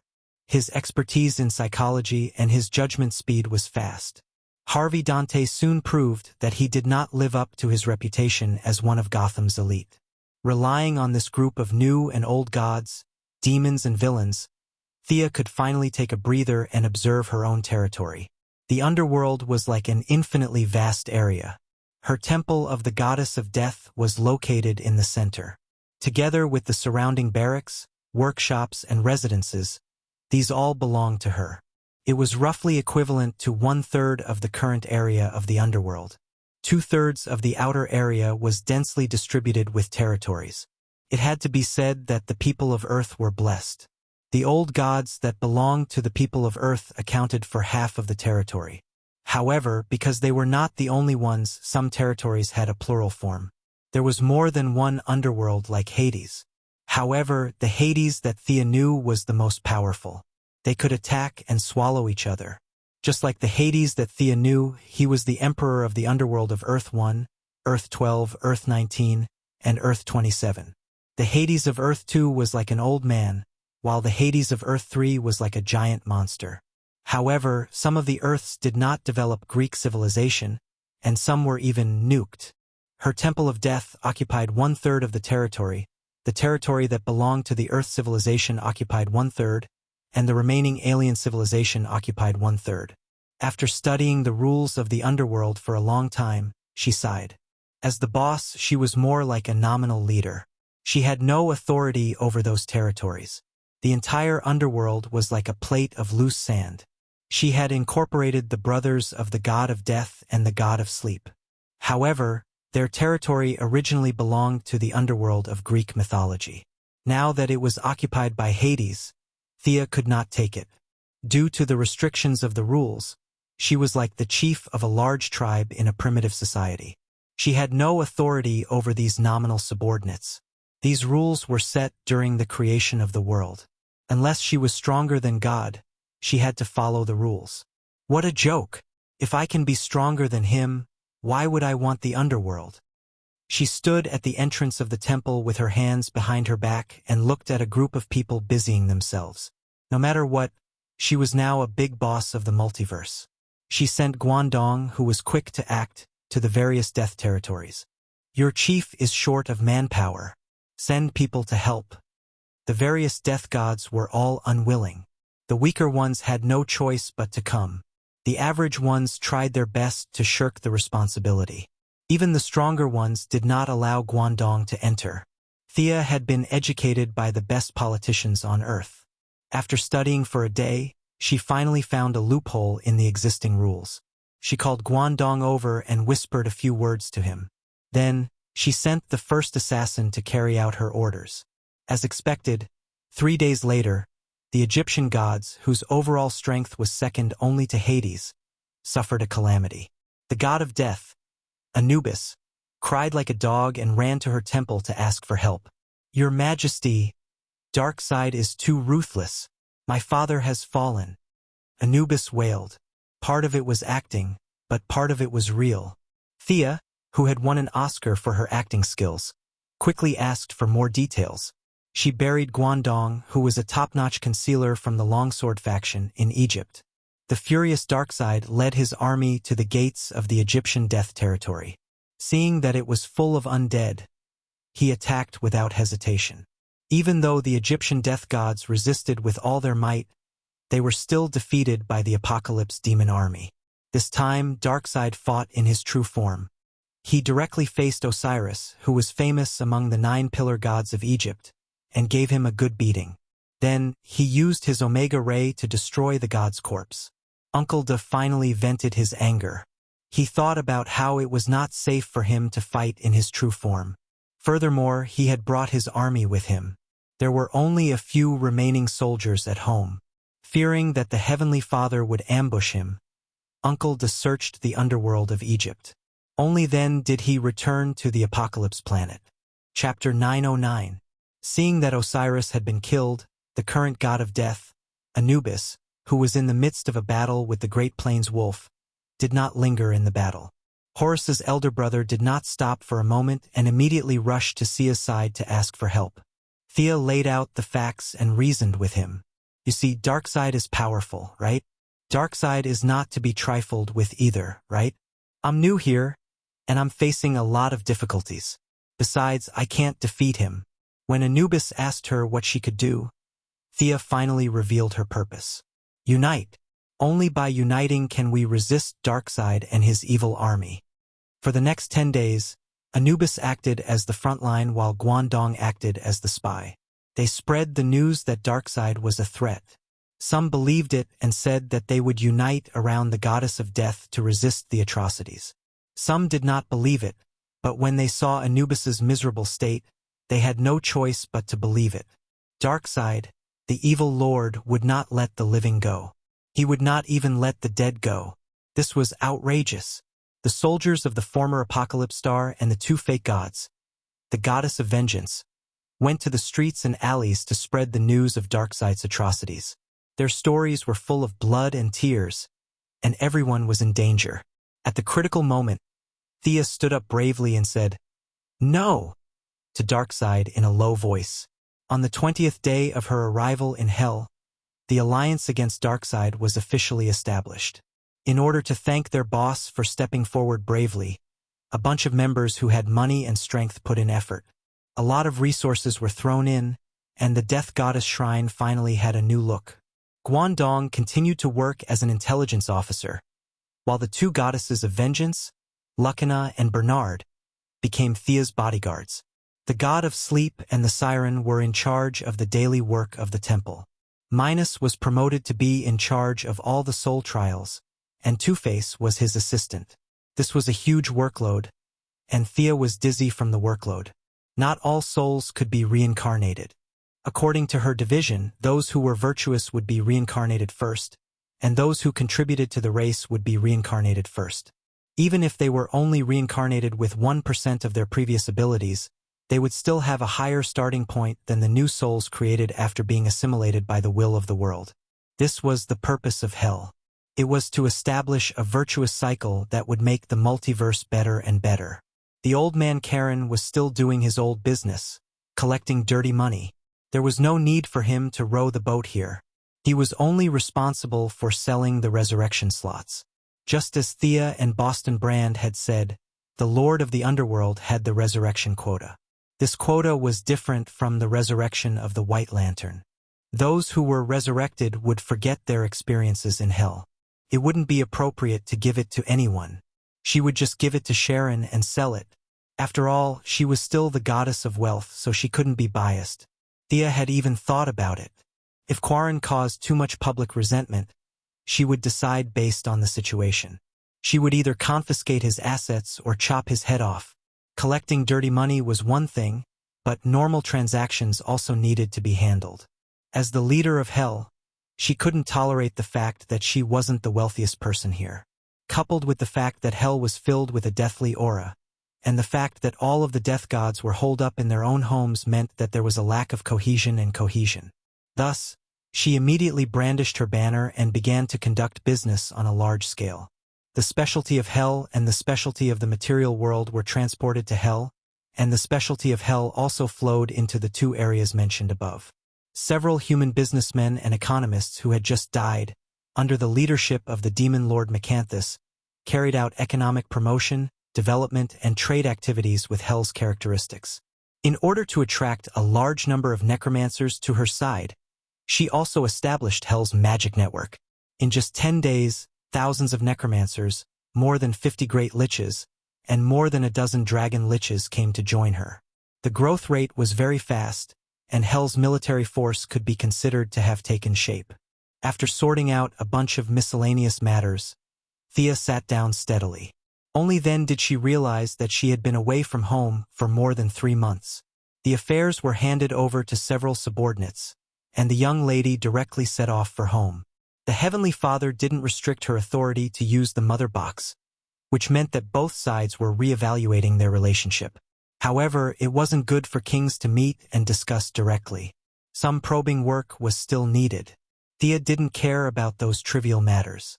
When she returned to Earth, she first went to find Diana. Apartment, no. Office, no. Where did she go? The young lady murmured for a while. In her impression, Diana was like a model worker working and resting. She lived a life of 2 points and 1 line every day. It was very regular. What happened today? The gods had reached her current level, and many fates had opened a gap to her. She could sense many closely connected people. This was not magic, but a kind of cognition of the trajectory of the world. After carefully sensing Diana's position, Thea's eyes flashed a trace of surprise and understanding. She didn't disturb anyone and flew directly to the east. Belgium, a nameless small village. Poisonous gas polluted the groundwater here. Even today, there were still no traces of living people here, but this was the place where their love began. Walking into the village, many traces of that day were still vivid in her eyes. Her gaze automatically looked not far away. On a not-too-high mound, Diana was hugging her knees and staring blankly into the distance. Her strength was already higher than Diana's, and the other was a little distracted, so she didn't notice. Thea slightly released a trace of divine power and coughed. Ah! Diana woke up abruptly and then quickly turned around. When she saw her smiling face, her vigilance turned into ecstasy and enthusiasm. You're back! The Valkyrie suddenly jumped over and directly pushed her down. She was indeed pushed down. It was only because their physical attributes were high. If ordinary people were to play like this, they wouldn't be able to escape from high paraplegia. The two of them were very close, and their noses were filled with each other's breaths. Diana carefully looked at her eyes, wanting to confirm her current state. Thea hurriedly put on a pitiful look, which made Diana laugh. Are you serious? Who cared whether it was fake or not? Thea took advantage of the time when she was talking and kissed her. Yes, the familiar action, the familiar taste, the lover was still the same and hadn't changed. Diana's heart was filled with joy, and she responded passionately. After a few rounds of fighting, they stopped. After all, this was not their home. They began to talk about various things that happened after they parted. Thea didn't have much to say. Whether it was the gladiator arena or the bloody battle on Planet Revelation, it didn't quite fit Diana's values. She wisely chose to skip over it and focused on listening to the story. Superman is in big trouble, listen to me. Batman is in big trouble, listen to me. Green Arrow is in big trouble, listen to me. Diana had a lot of things to say, so she opened her mouth and blabbered on, which made Thea speechless. Chapter 9-10. Superman had been fighting a battle of wits and courage with the Shogi Association for the past 3 months. The Secret Service had been using the advanced weapons in Fortress Dugu as an excuse. Superman had also been searching for evidence to prove that the Shogi Association was a threat to the world and Earth. Batman was also in big trouble. The Joker had kidnapped the old butler, Afu. Did the Joker know their true identity? Were there any signs of the Bat family being exposed? Nightwing and the others asked Batman, but he insisted, "Don't panic. It's not a big problem." In the end, the problem was not only not a big problem, it was a huge problem. In the end, the Joker fell into a mountain stream. No one knew if he was dead or alive, but a strong sense of distrust began to grow among the Bat family. Perhaps the Green Arrow Oliver drank too much or had his head squashed by a door, but in the 2nd month after Shadow gave birth, he confessed that he had an illegitimate child. The Green Arrow was so angry that she took the child back to her parents' home. After that, the Flash was framed by the Thinker Devo and imprisoned. The Green Arrow Kyle Rayner lived with Solanik. He did not expect her to be Sinisto's daughter. He was chased all over the world and was now hiding thousands of light years away from Earth. The Sea King was in a love-hate relationship with his brother. Diana missed Thea and was also in low spirits. In short, the Righteous Alliance's companions had been very aggrieved for the past 3 months. As if they had discussed it beforehand, they disappeared in front of the public at the same time. The only good news was that Hal Jordan had returned to the Green Arrow and returned to the superhero team. Is that so? It seems quite troublesome. Thea did not express any opinion and muttered softly. Diana looked at her from head to toe twice. Goddess of Death? Between you and the Heavenly Father, who is stronger? This was a very good question. Milady quickly sat up straight and answered with the bearing of a master. I'm about the same as him. Seeing that Diana's eyes were full of doubts, Thea pursed her lips. You don't believe me? I believe you. All right, I believe you more or less. Diana thought for a while. You've reached the end? Is there still a path ahead? At the mention of this, Thea withered. She knew that the Limitless clan was right in front of her. But how to get there was an extremely troublesome matter. No matter how much willpower burned, she wouldn't be able to gain much insight. Moreover, there really wasn't much of a calamity greater than the Night of Darkness. The early stage of the new deity stage was very fast, but at her current level it was too difficult to take another step forward. At most, he would reach the level of Yojakan, but so what? He was strong, but Thea felt that he had gone astray. She would accumulate deity slots to her limit, then search for top-grade deity slots and give up on the lower-grade ones. In her opinion, this was a bit like farming for equipment. She only valued power and ignored her own needs, which was not a good idea. Looking at Yojakan's actions, he seemed a little crazy. Thea suspected that he had accumulated too many top-level deity positions, and his mind had become muddled. Become a powerful fool? She would rather not have it. Looking at her expression, Diana also knew the answer. It was only because Thea had been in front of her that she had been able to develop so smoothly. When she thought that there was no path ahead, it was a bit of a blow to the Valkyrie. Saying that there was no path ahead was more or less to increase Diana's pressure. Thea could observe death from life. If she obtained the equation of life, it would definitely allow her to have a new breakthrough in the death rankings. However, Diana might not be able to take this path. The remaining Judas Oath regarding sin, the Silver Coin of Redemption, and even the Shadow of Earth 2 might not be suitable for Diana. There was definitely a use for reference, but it was too difficult to make it suitable for herself. The deity slots that were most suitable for Diana were in the hands of the Heavenly Father, such as justice, fairness, and so on. Unfortunately, the Heavenly Father had been quite good to them. He had directly killed their leader. Even Thea felt that this matter had crossed the line. She could only make a backup plan, and she could not tell Diana. Thinking of the Heavenly Father, Thea pondered for a moment. I can't go back to the new star of creation, but I have poured a lot of effort into the Magic Legion. If you propose to take over, I don't think the Heavenly Father will refuse. Diana frowned slightly. Me? I'll take care of the Magic Legion? But I'm not good at magic. Instead of using magic, it's better to use swords and knives, the Valkyrie whispered. She felt that her lover was making arrangements, and she was afraid that she would not be able to do it well. Not betraying the Heavenly Father was Diana's bottom line. However, 99% of her life had been spent in the Greek gods. The Heavenly Father was afraid of the close relationship between the two of them, so he had always left Diana alone.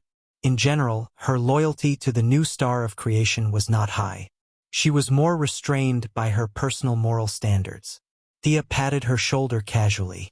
You can't lead the Magic Legion if you don't know magic? Who made that rule? Does a leader need to know everything? You're overthinking. I have a 70% chance that the Heavenly Father will agree. Diana was skeptical, but seeing how calm Thea was, she decided to believe her.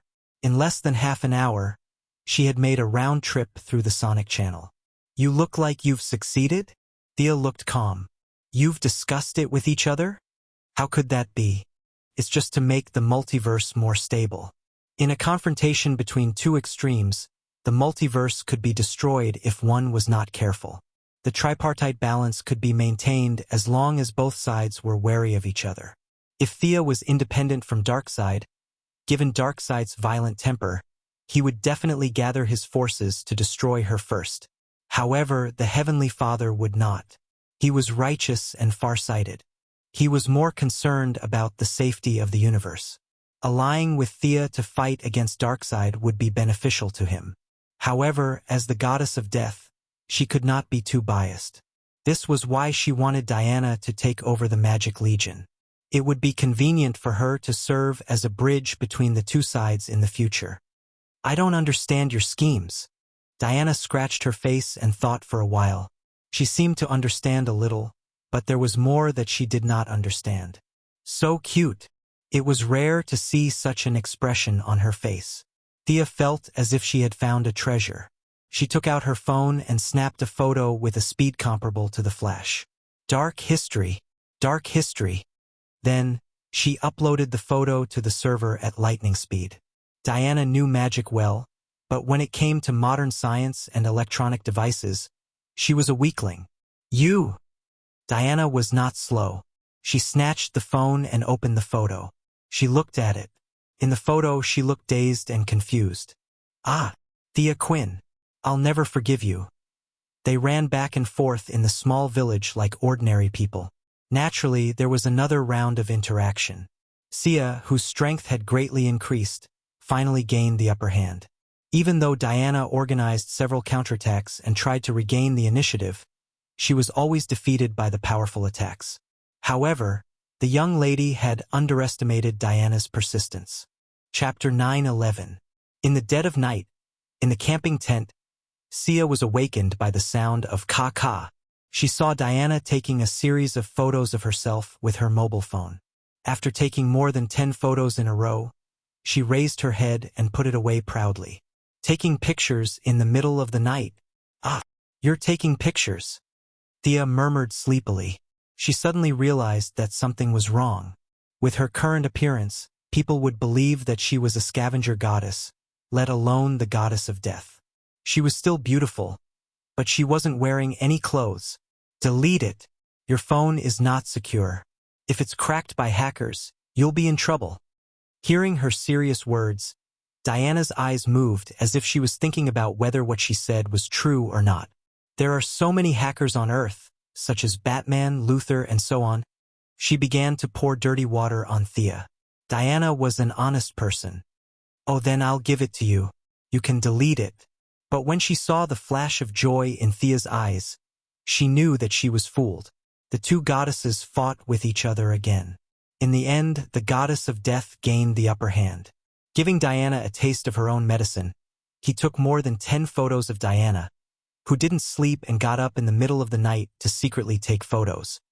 He called them artistic photos and uploaded them to his secret server. I must become stronger, stronger, stronger, Diana murmured. Thea hugged the Valkyrie tightly like an octopus and then sealed the Valkyrie's dissatisfied voice with her lips. The next day, early in the morning, Diana began to practice martial arts alone when she went back to sleep. When Milady came out with a beautiful yawn, she had been practicing for a while. Thea pouted. It was useless to practice martial arts. Just look at how Guangdong learned hundreds of millions of martial arts. 10 years ago, when she was learning martial arts from old Ma, she tried her best to learn for a while. After that, she went with the flow and never practiced seriously. Come and fight with me. Diana threw her a long sword. The eldest miss took the sword without embarrassment. The funny thing was that she was still holding a toothbrush in her right hand. The two of them began to do their morning exercises. After 5 minutes, Diana was speechless. At the same time, Thea would not be able to defeat her if she suppressed herself to the level of an ordinary person. However, if she did not suppress herself, Diana would barely be able to take a single hit from her. Her speed and strength were simply too overwhelming. How did you become so powerful all of a sudden? I'm really not used to it. Valkyrie wiped her hands with a towel and complained helplessly. Teach me magic. They had breakfast together. Thea took out the specialty juice of Sector 313, and the two of them drank it slowly. Suddenly, Diana said this. Thea spat out a mouthful of juice onto the ground, her eyes filled with confusion. Can't I? Okay, okay. Thea nodded like a chick pecking at rice. Teaching Diana magic was better than accompanying her in martial arts. However, the teaching process was simply terrible. Diana could cast some spells herself, but they were all controlled by divine power. The specific casting process consumed a lot of energy and was also very complicated. There are too many problems with your lightning spell. The magic is not evenly mixed, the initial magic is too much, and the spell model is too slow. What? You've never heard of spell models? Thea was very serious in teaching, but she did not expect that Diana did not even know the basics. Diana could cast a lot of spells, and she had enough insight to fool a great mage like Circe. However, the reality was that Diana didn't even know the basic steps of casting spells. Magic did not need to be rigidly adhered to. Thea could now cast and improve any spell as she wished, but the premise was that she had a solid foundation. It was definitely amazing to have no tricks, but one had to learn the tricks first. Everything had a step-by-step process. Our god of valor skipped this step and was influenced by her, so her insight in magic crushed most mages. However, when it was her turn to cast spells, problems occurred frequently. The key was that she did not have a foundation. Sia knew that Diana didn't want others to say that she led the Magic Legion because of her. She had put in a lot of effort, and Diana didn't hold her back. She told Diana everything she knew. Magic was not as powerful as divine power, but there were dozens of times more mages than gods. Their research on magic had reached a high point. Diana's main battle direction was still close combat, seeking victory between sword and shield. This was the style of a Valkyrie. However, it did not prevent her from learning magic. She could use other people's help to improve her skills. Perhaps she could learn from other people's help. Diana's high intelligence, high perception, and high perspective allowed her to improve rapidly in the past 3 days. The Valkyrie was addicted to the idea that she used to have, and in order to repay Thea for teaching her, she allowed Thea to bully her for 2 nights. It's too complicated. It's better to use the sword. This was what Diana said to Principal Thea at the graduation ceremony. In response to her behavior of scolding the cook after eating, Sia could only slap her perky and plump buttocks twice as revenge. Ever since she was young, she had always dreamed of leading thousands of troops to conquer the world. After dinner, Diana did not waste any more time and opened a passage to the new planet to officially take over the position of commander of the Magic Legion. Although the speed of casting forbidden spells could not be compared to Thea, it was more than enough to fool ordinary people. Thea did not stay for long and turned back to the underworld. The Heavenly Father had shown his kindness, so she had to return the favor. Thea had used the sole deity position on the new planet to create a fake underworld. Now that she looked at it again, it was extremely crude, and the soul was constantly weakened. Even after reincarnation, there were not many who could be better than in the previous life. Now that the official version was released, the pirated version could be put to rest. The dead from before could come to her side to queue up. The dense death aura in the underworld was very beneficial to the dead. With a strong soul, when they reincarnated, their attributes would be better than ordinary people. As for the dead after she took over, according to the rules of the underworld, it should be fair. However, she still opened a back door. The dead from the new planet and the apocalypse planet would be reincarnated at a ratio of 5 to 4. 5. One side had half of the reincarnation while the other side had half less. As time passed, the difference would be very obvious. This was neither righteous nor fair. She did not let Diana participate, but sent Guangdong to negotiate with Mitran. The god of knowledge, Mitran, who sat on a big chair every day and put on airs, was similar to her. They both belonged to the neutral camp, but he had no territory and no power, so he could not be as free and easy as Thea. Of course, he knew Guangdong, who was sneaking around every day. They quickly finalized the details on behalf of their respective bosses. On one hand, the Heavenly Father did not want his people to suffer. On the other hand, his new planet was crying and howling every day, which was really an eyesore. When he heard that the dead would be treated well in the underworld, he let them go without hesitation. Chapter 9:12. The total number of soul walkers in the new creation star had reached 300,000. After negotiations between Guangdong and Mitran, more than 100,000 of them were taken away. They were loyal to the Heavenly Father and loved their land and people. There was no doubt about that. But they were still dead. The living and the dead fighting side by side sounded beautiful and vivid. Perhaps one could even imagine some inspiring stories, but in reality, it was very difficult. The breath of the living seemed to be burning the dead. The darkness of the dead also affected the living in all aspects. It was a sure sign of mutual harm, rejection, disrespect, indifference. It was only a matter of time before it developed into humiliation. There was not much use in keeping them, so the Heavenly Father decided to let all those who wanted to go to the underworld go. What a good old man! Thea had obtained an army of more than 100,000 souls.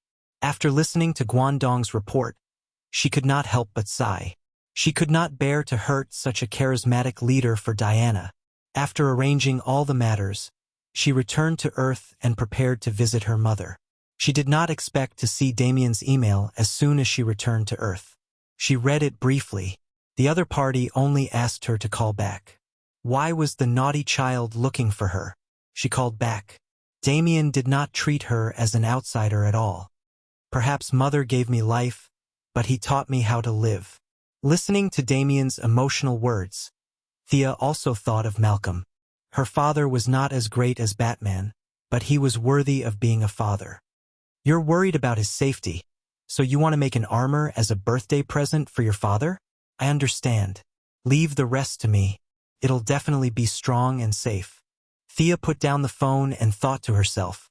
Damien was filial. That was not a problem. But what was the point of her getting involved? She might as well call the few elders of the Righteous Alliance over. Superman who never left the house, the Flash who was addicted to sitting in prison, the Sea King who loved and hated his brother, and Hal Jordan who had returned to the team. Including her and Diana, the 6 elders except for Batman were gathered. Thea told them about Damien's request. Although the heroes were full of complaints, they were very appreciative of such behavior. They all expressed their willingness to participate. Even though Batman is a little self-righteous. The Sea King interrupted Superman before he could finish his sentence. Narrow-minded. He's only so narrow-minded. The Sea King gestured with 2 fingers that were 1 centimeter long. And he's domineering. He often orders us around in a commanding tone, never admitting your mistakes. The heroes shared their opinions one after another. What made Sia facepalm was that even Diana was grumbling and dissatisfied. Even such a virtuous Valkyrie was bad-mouthing Batman behind his back. It was clear how much of a failure this guy was. But please, heroes, we are here to research how to make a birthday present, not to start a war. Who is he trying to deal with by secretly creating a high-speed scope? Do you think I don't know? After being locked up for 2 weeks, the Flash's temper had obviously risen. That's right. He's also secretly studying the genes of the Atlanteans. He's most likely trying to create a potion that can kill all the Atlanteans at once. He's probably hiding a yellow light ring. Yeah, he's collecting kryptonite and secretly creating an anti-Superman armor. He's also creating an anti-Thea armor. She tried to stop them, but as they talked, the atmosphere became more and more heated. Even Thea was dragged into it. The heroes were very happy with their discussion. Everyone found a common topic, and their previous troubles seemed to have been forgotten. The atmosphere was extremely heated. They could almost see the image of Batman being pressed to the ground and calling for his father. Superman was smiling especially enchantingly. Even Thea was wondering if she should drag Batman over and beat him up. Then they finally remembered their main mission. Huh? We seem to be discussing how to make a birthday present. How did we get sidetracked? The heroes reflected. It's not that we're being shady, but we've been under too much pressure recently. Ahem. Thea coughed twice and tapped on the screen. A set of black armor appeared. This is the outer appearance designed by Damien. It's called the Hellbat armor. Let's divide the work. Superman and Neptune were in charge of the outer shell. One of them was forging on a star, while the other was quenching and condensing in the deep sea. The strength of the armor would reach an unprecedented level. Diana added Olympus enchantment to the armor, which made it immune to most spells. The Flash provided the power of speed, which pushed the speed of the armor to the limit. Green Lantern Hal added courage to the cape. Even in the darkest world, he could find a ray of light. Thea finished the last part of the work. The metabolic control in the original timeline seemed unreliable. This was Darkseid. Could an armor powered by metabolism fight against him? That was obviously nonsense. Without a strong power source, it was impossible to drive the armor, let alone fight against Darkseid for more than 10 rounds. That would require a lot of energy. For that, she used the divine power of death. Just as she said before, Batman was no longer an ordinary person from the moment he connected to the dark multiverse. The divine power of death could kill an ordinary person instantly, but with the support of a universe, he could control it for a long time. She didn't tell anyone about these reasons. Her excuse was still the metabolic drive. Even if Batman studied it carefully, he could only conclude that it would consume the user's lifespan. This was in line with the basic principle that there was a price to pay for using extraordinary power. They worked hard for a week and finally handed the armor to Damian. Damian provided the original form and prepared to be in charge of the final paint job. Thea reminded him in the end, "Damian, this armor is very dangerous. Neither you nor your father should use it." Damian agreed. One day, half a month later, he awkwardly and casually packed the armor into a huge box, as if it was a gift he had bought from a roadside stall. He pushed it to Batman. "Hey, your birthday present." Batman wasn't good at handling father-son relationships either. He didn't know how to respond. He replied blankly, looking at Damian waving his hand and leaving the Bat Cave like a little adult. A gentle smile appeared on Batman's face, which had been calm for thousands of years. He only opened the gift after his son left the Batcave. He took a few glances at it and knew that it didn't just represent his son. It was also a token of appreciation from his old friends. Using life force as the driving force, there was a note on the armor. It was written by Damian, but it was obvious that it was written by Thea. Chapter 9:13. As far as Batman knew, only the young lady could make such strange things. She was the most versatile. She was the only one who could integrate all kinds of messy energy from the magic lamp ring. Batman, who wanted everything to be under control, quickly checked the armor. After confirming that there were no oversights, he began the first test. Pain, a pain that seemed to penetrate deep into his bones. Even though his willpower was inhumanly strong and he had done a lot of mental preparation, the pain was still unbearable. In a place he couldn't see, a deep energy from a distant void replenished his body and helped him share the pain. Batman thought that he was gradually getting used to the pain and didn't notice this abnormality. After taking 2 deep breaths, he finally experienced the power of this armor. The dozens of testing devices in the Batcave were all maxed out. This wasn't a coincidence, but because the armor's value had exceeded the testing limit. Its strength could shatter mountains, its speed was so fast that it seemed like it could run to the moon, and its remaining endurance and reaction speed had reached a terrifying level. What an intoxicating power! The piercing pain made Batman complete the test quickly. Looking at this dangerous and deadly armor, the power that seemed to control everything and destroy everything was very fascinating. But he suppressed it with his willpower. Damian didn't know his father's worries about happiness. He left the Batcave and found his good friend, little Jonathan Kent. "I don't think he likes it very much."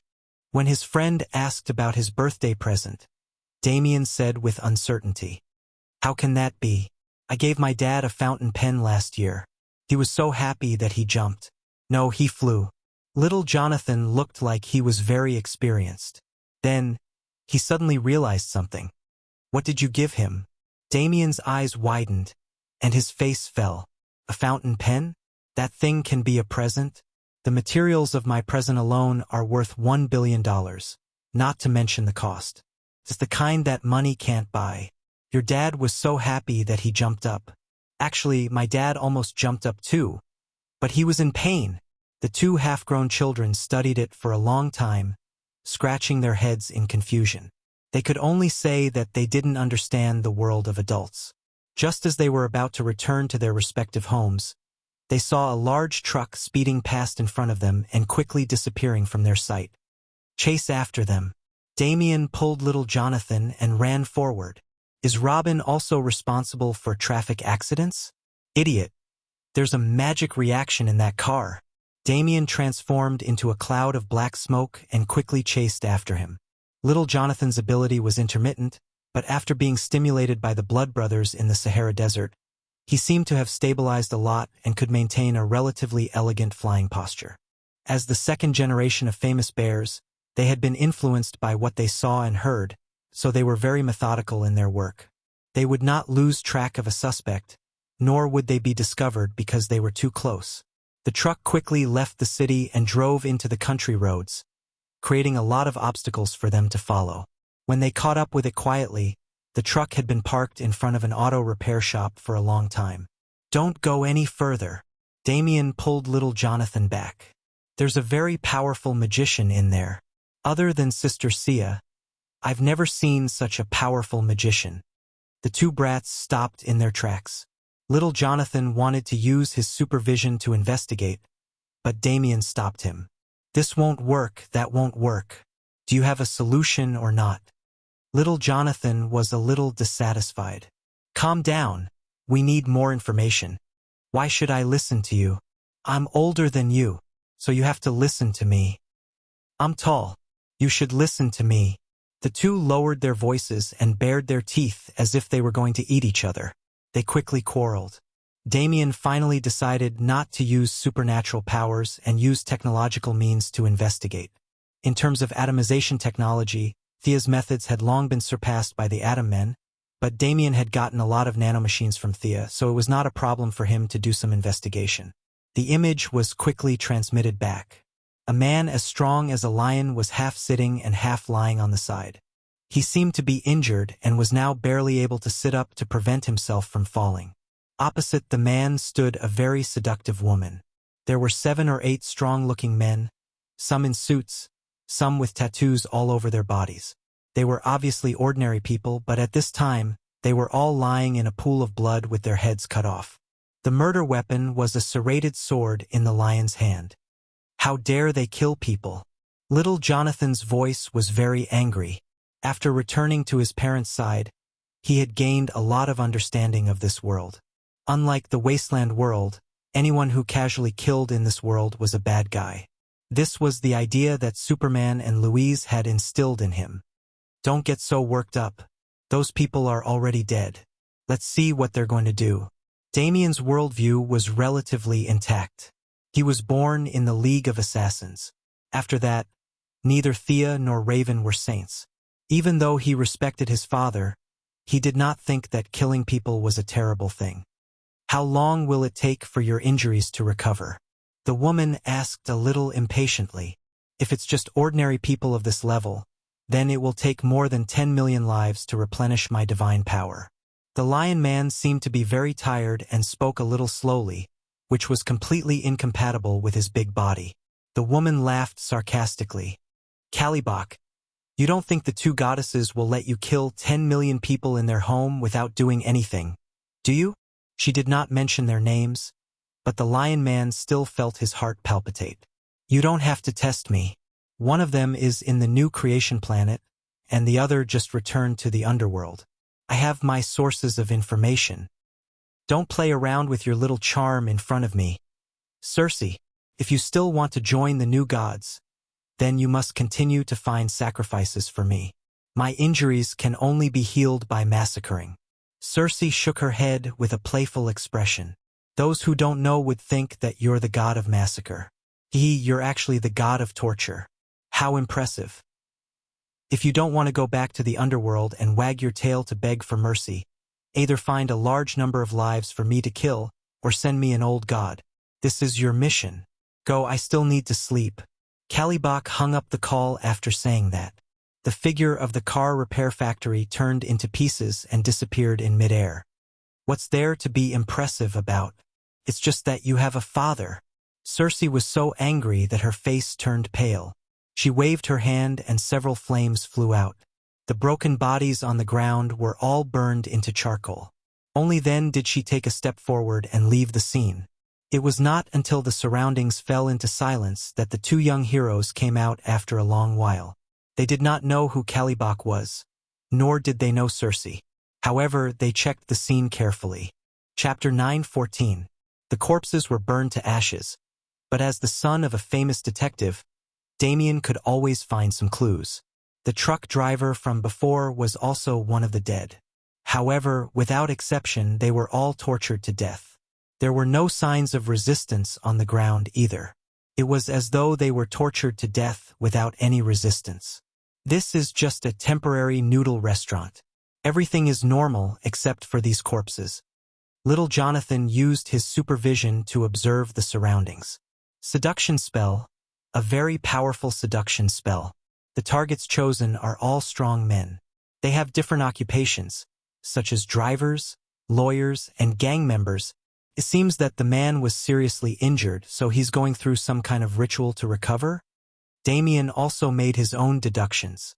Damien analyzed with a straight face. He was too far away from the level of the old gods and new gods. Thea naturally wouldn't be so free as to tell him this. Based on the current situation, it wasn't too far from the truth. He didn't know how long Caliban would have to worry about meeting Cersei every time. Thea had just come into contact with the divine power of death that day, so she didn't use much strength. Caliban's life force was stronger, so he was on the verge of death. As Darkseid's son, and the eldest son at that, Caliban was saved even though his father looked at him with hostility. However, that was the extent of the relationship between father and son. How much he could recover in the future was entirely up to him. As for the 10 million lives, it was just a bluff to Cersei. If the quality wasn't good enough, it didn't matter how many there were. Caliban wasn't stupid. After regaining consciousness, he immediately sent his subordinates to search for the old gods in the multiverse. As the eldest son of Darkseid, even though his father looked down on him, there were still many who were willing to run errands for him. Cersei, who had escaped from the underworld, entered his line of sight. Knowing that Thea had entered the underworld, neither her backer, Hecate, nor her mother, the queen of the underworld, who had made Hades a cuckold, could protect her. Cersei was decisive and ran back to Earth without a second thought.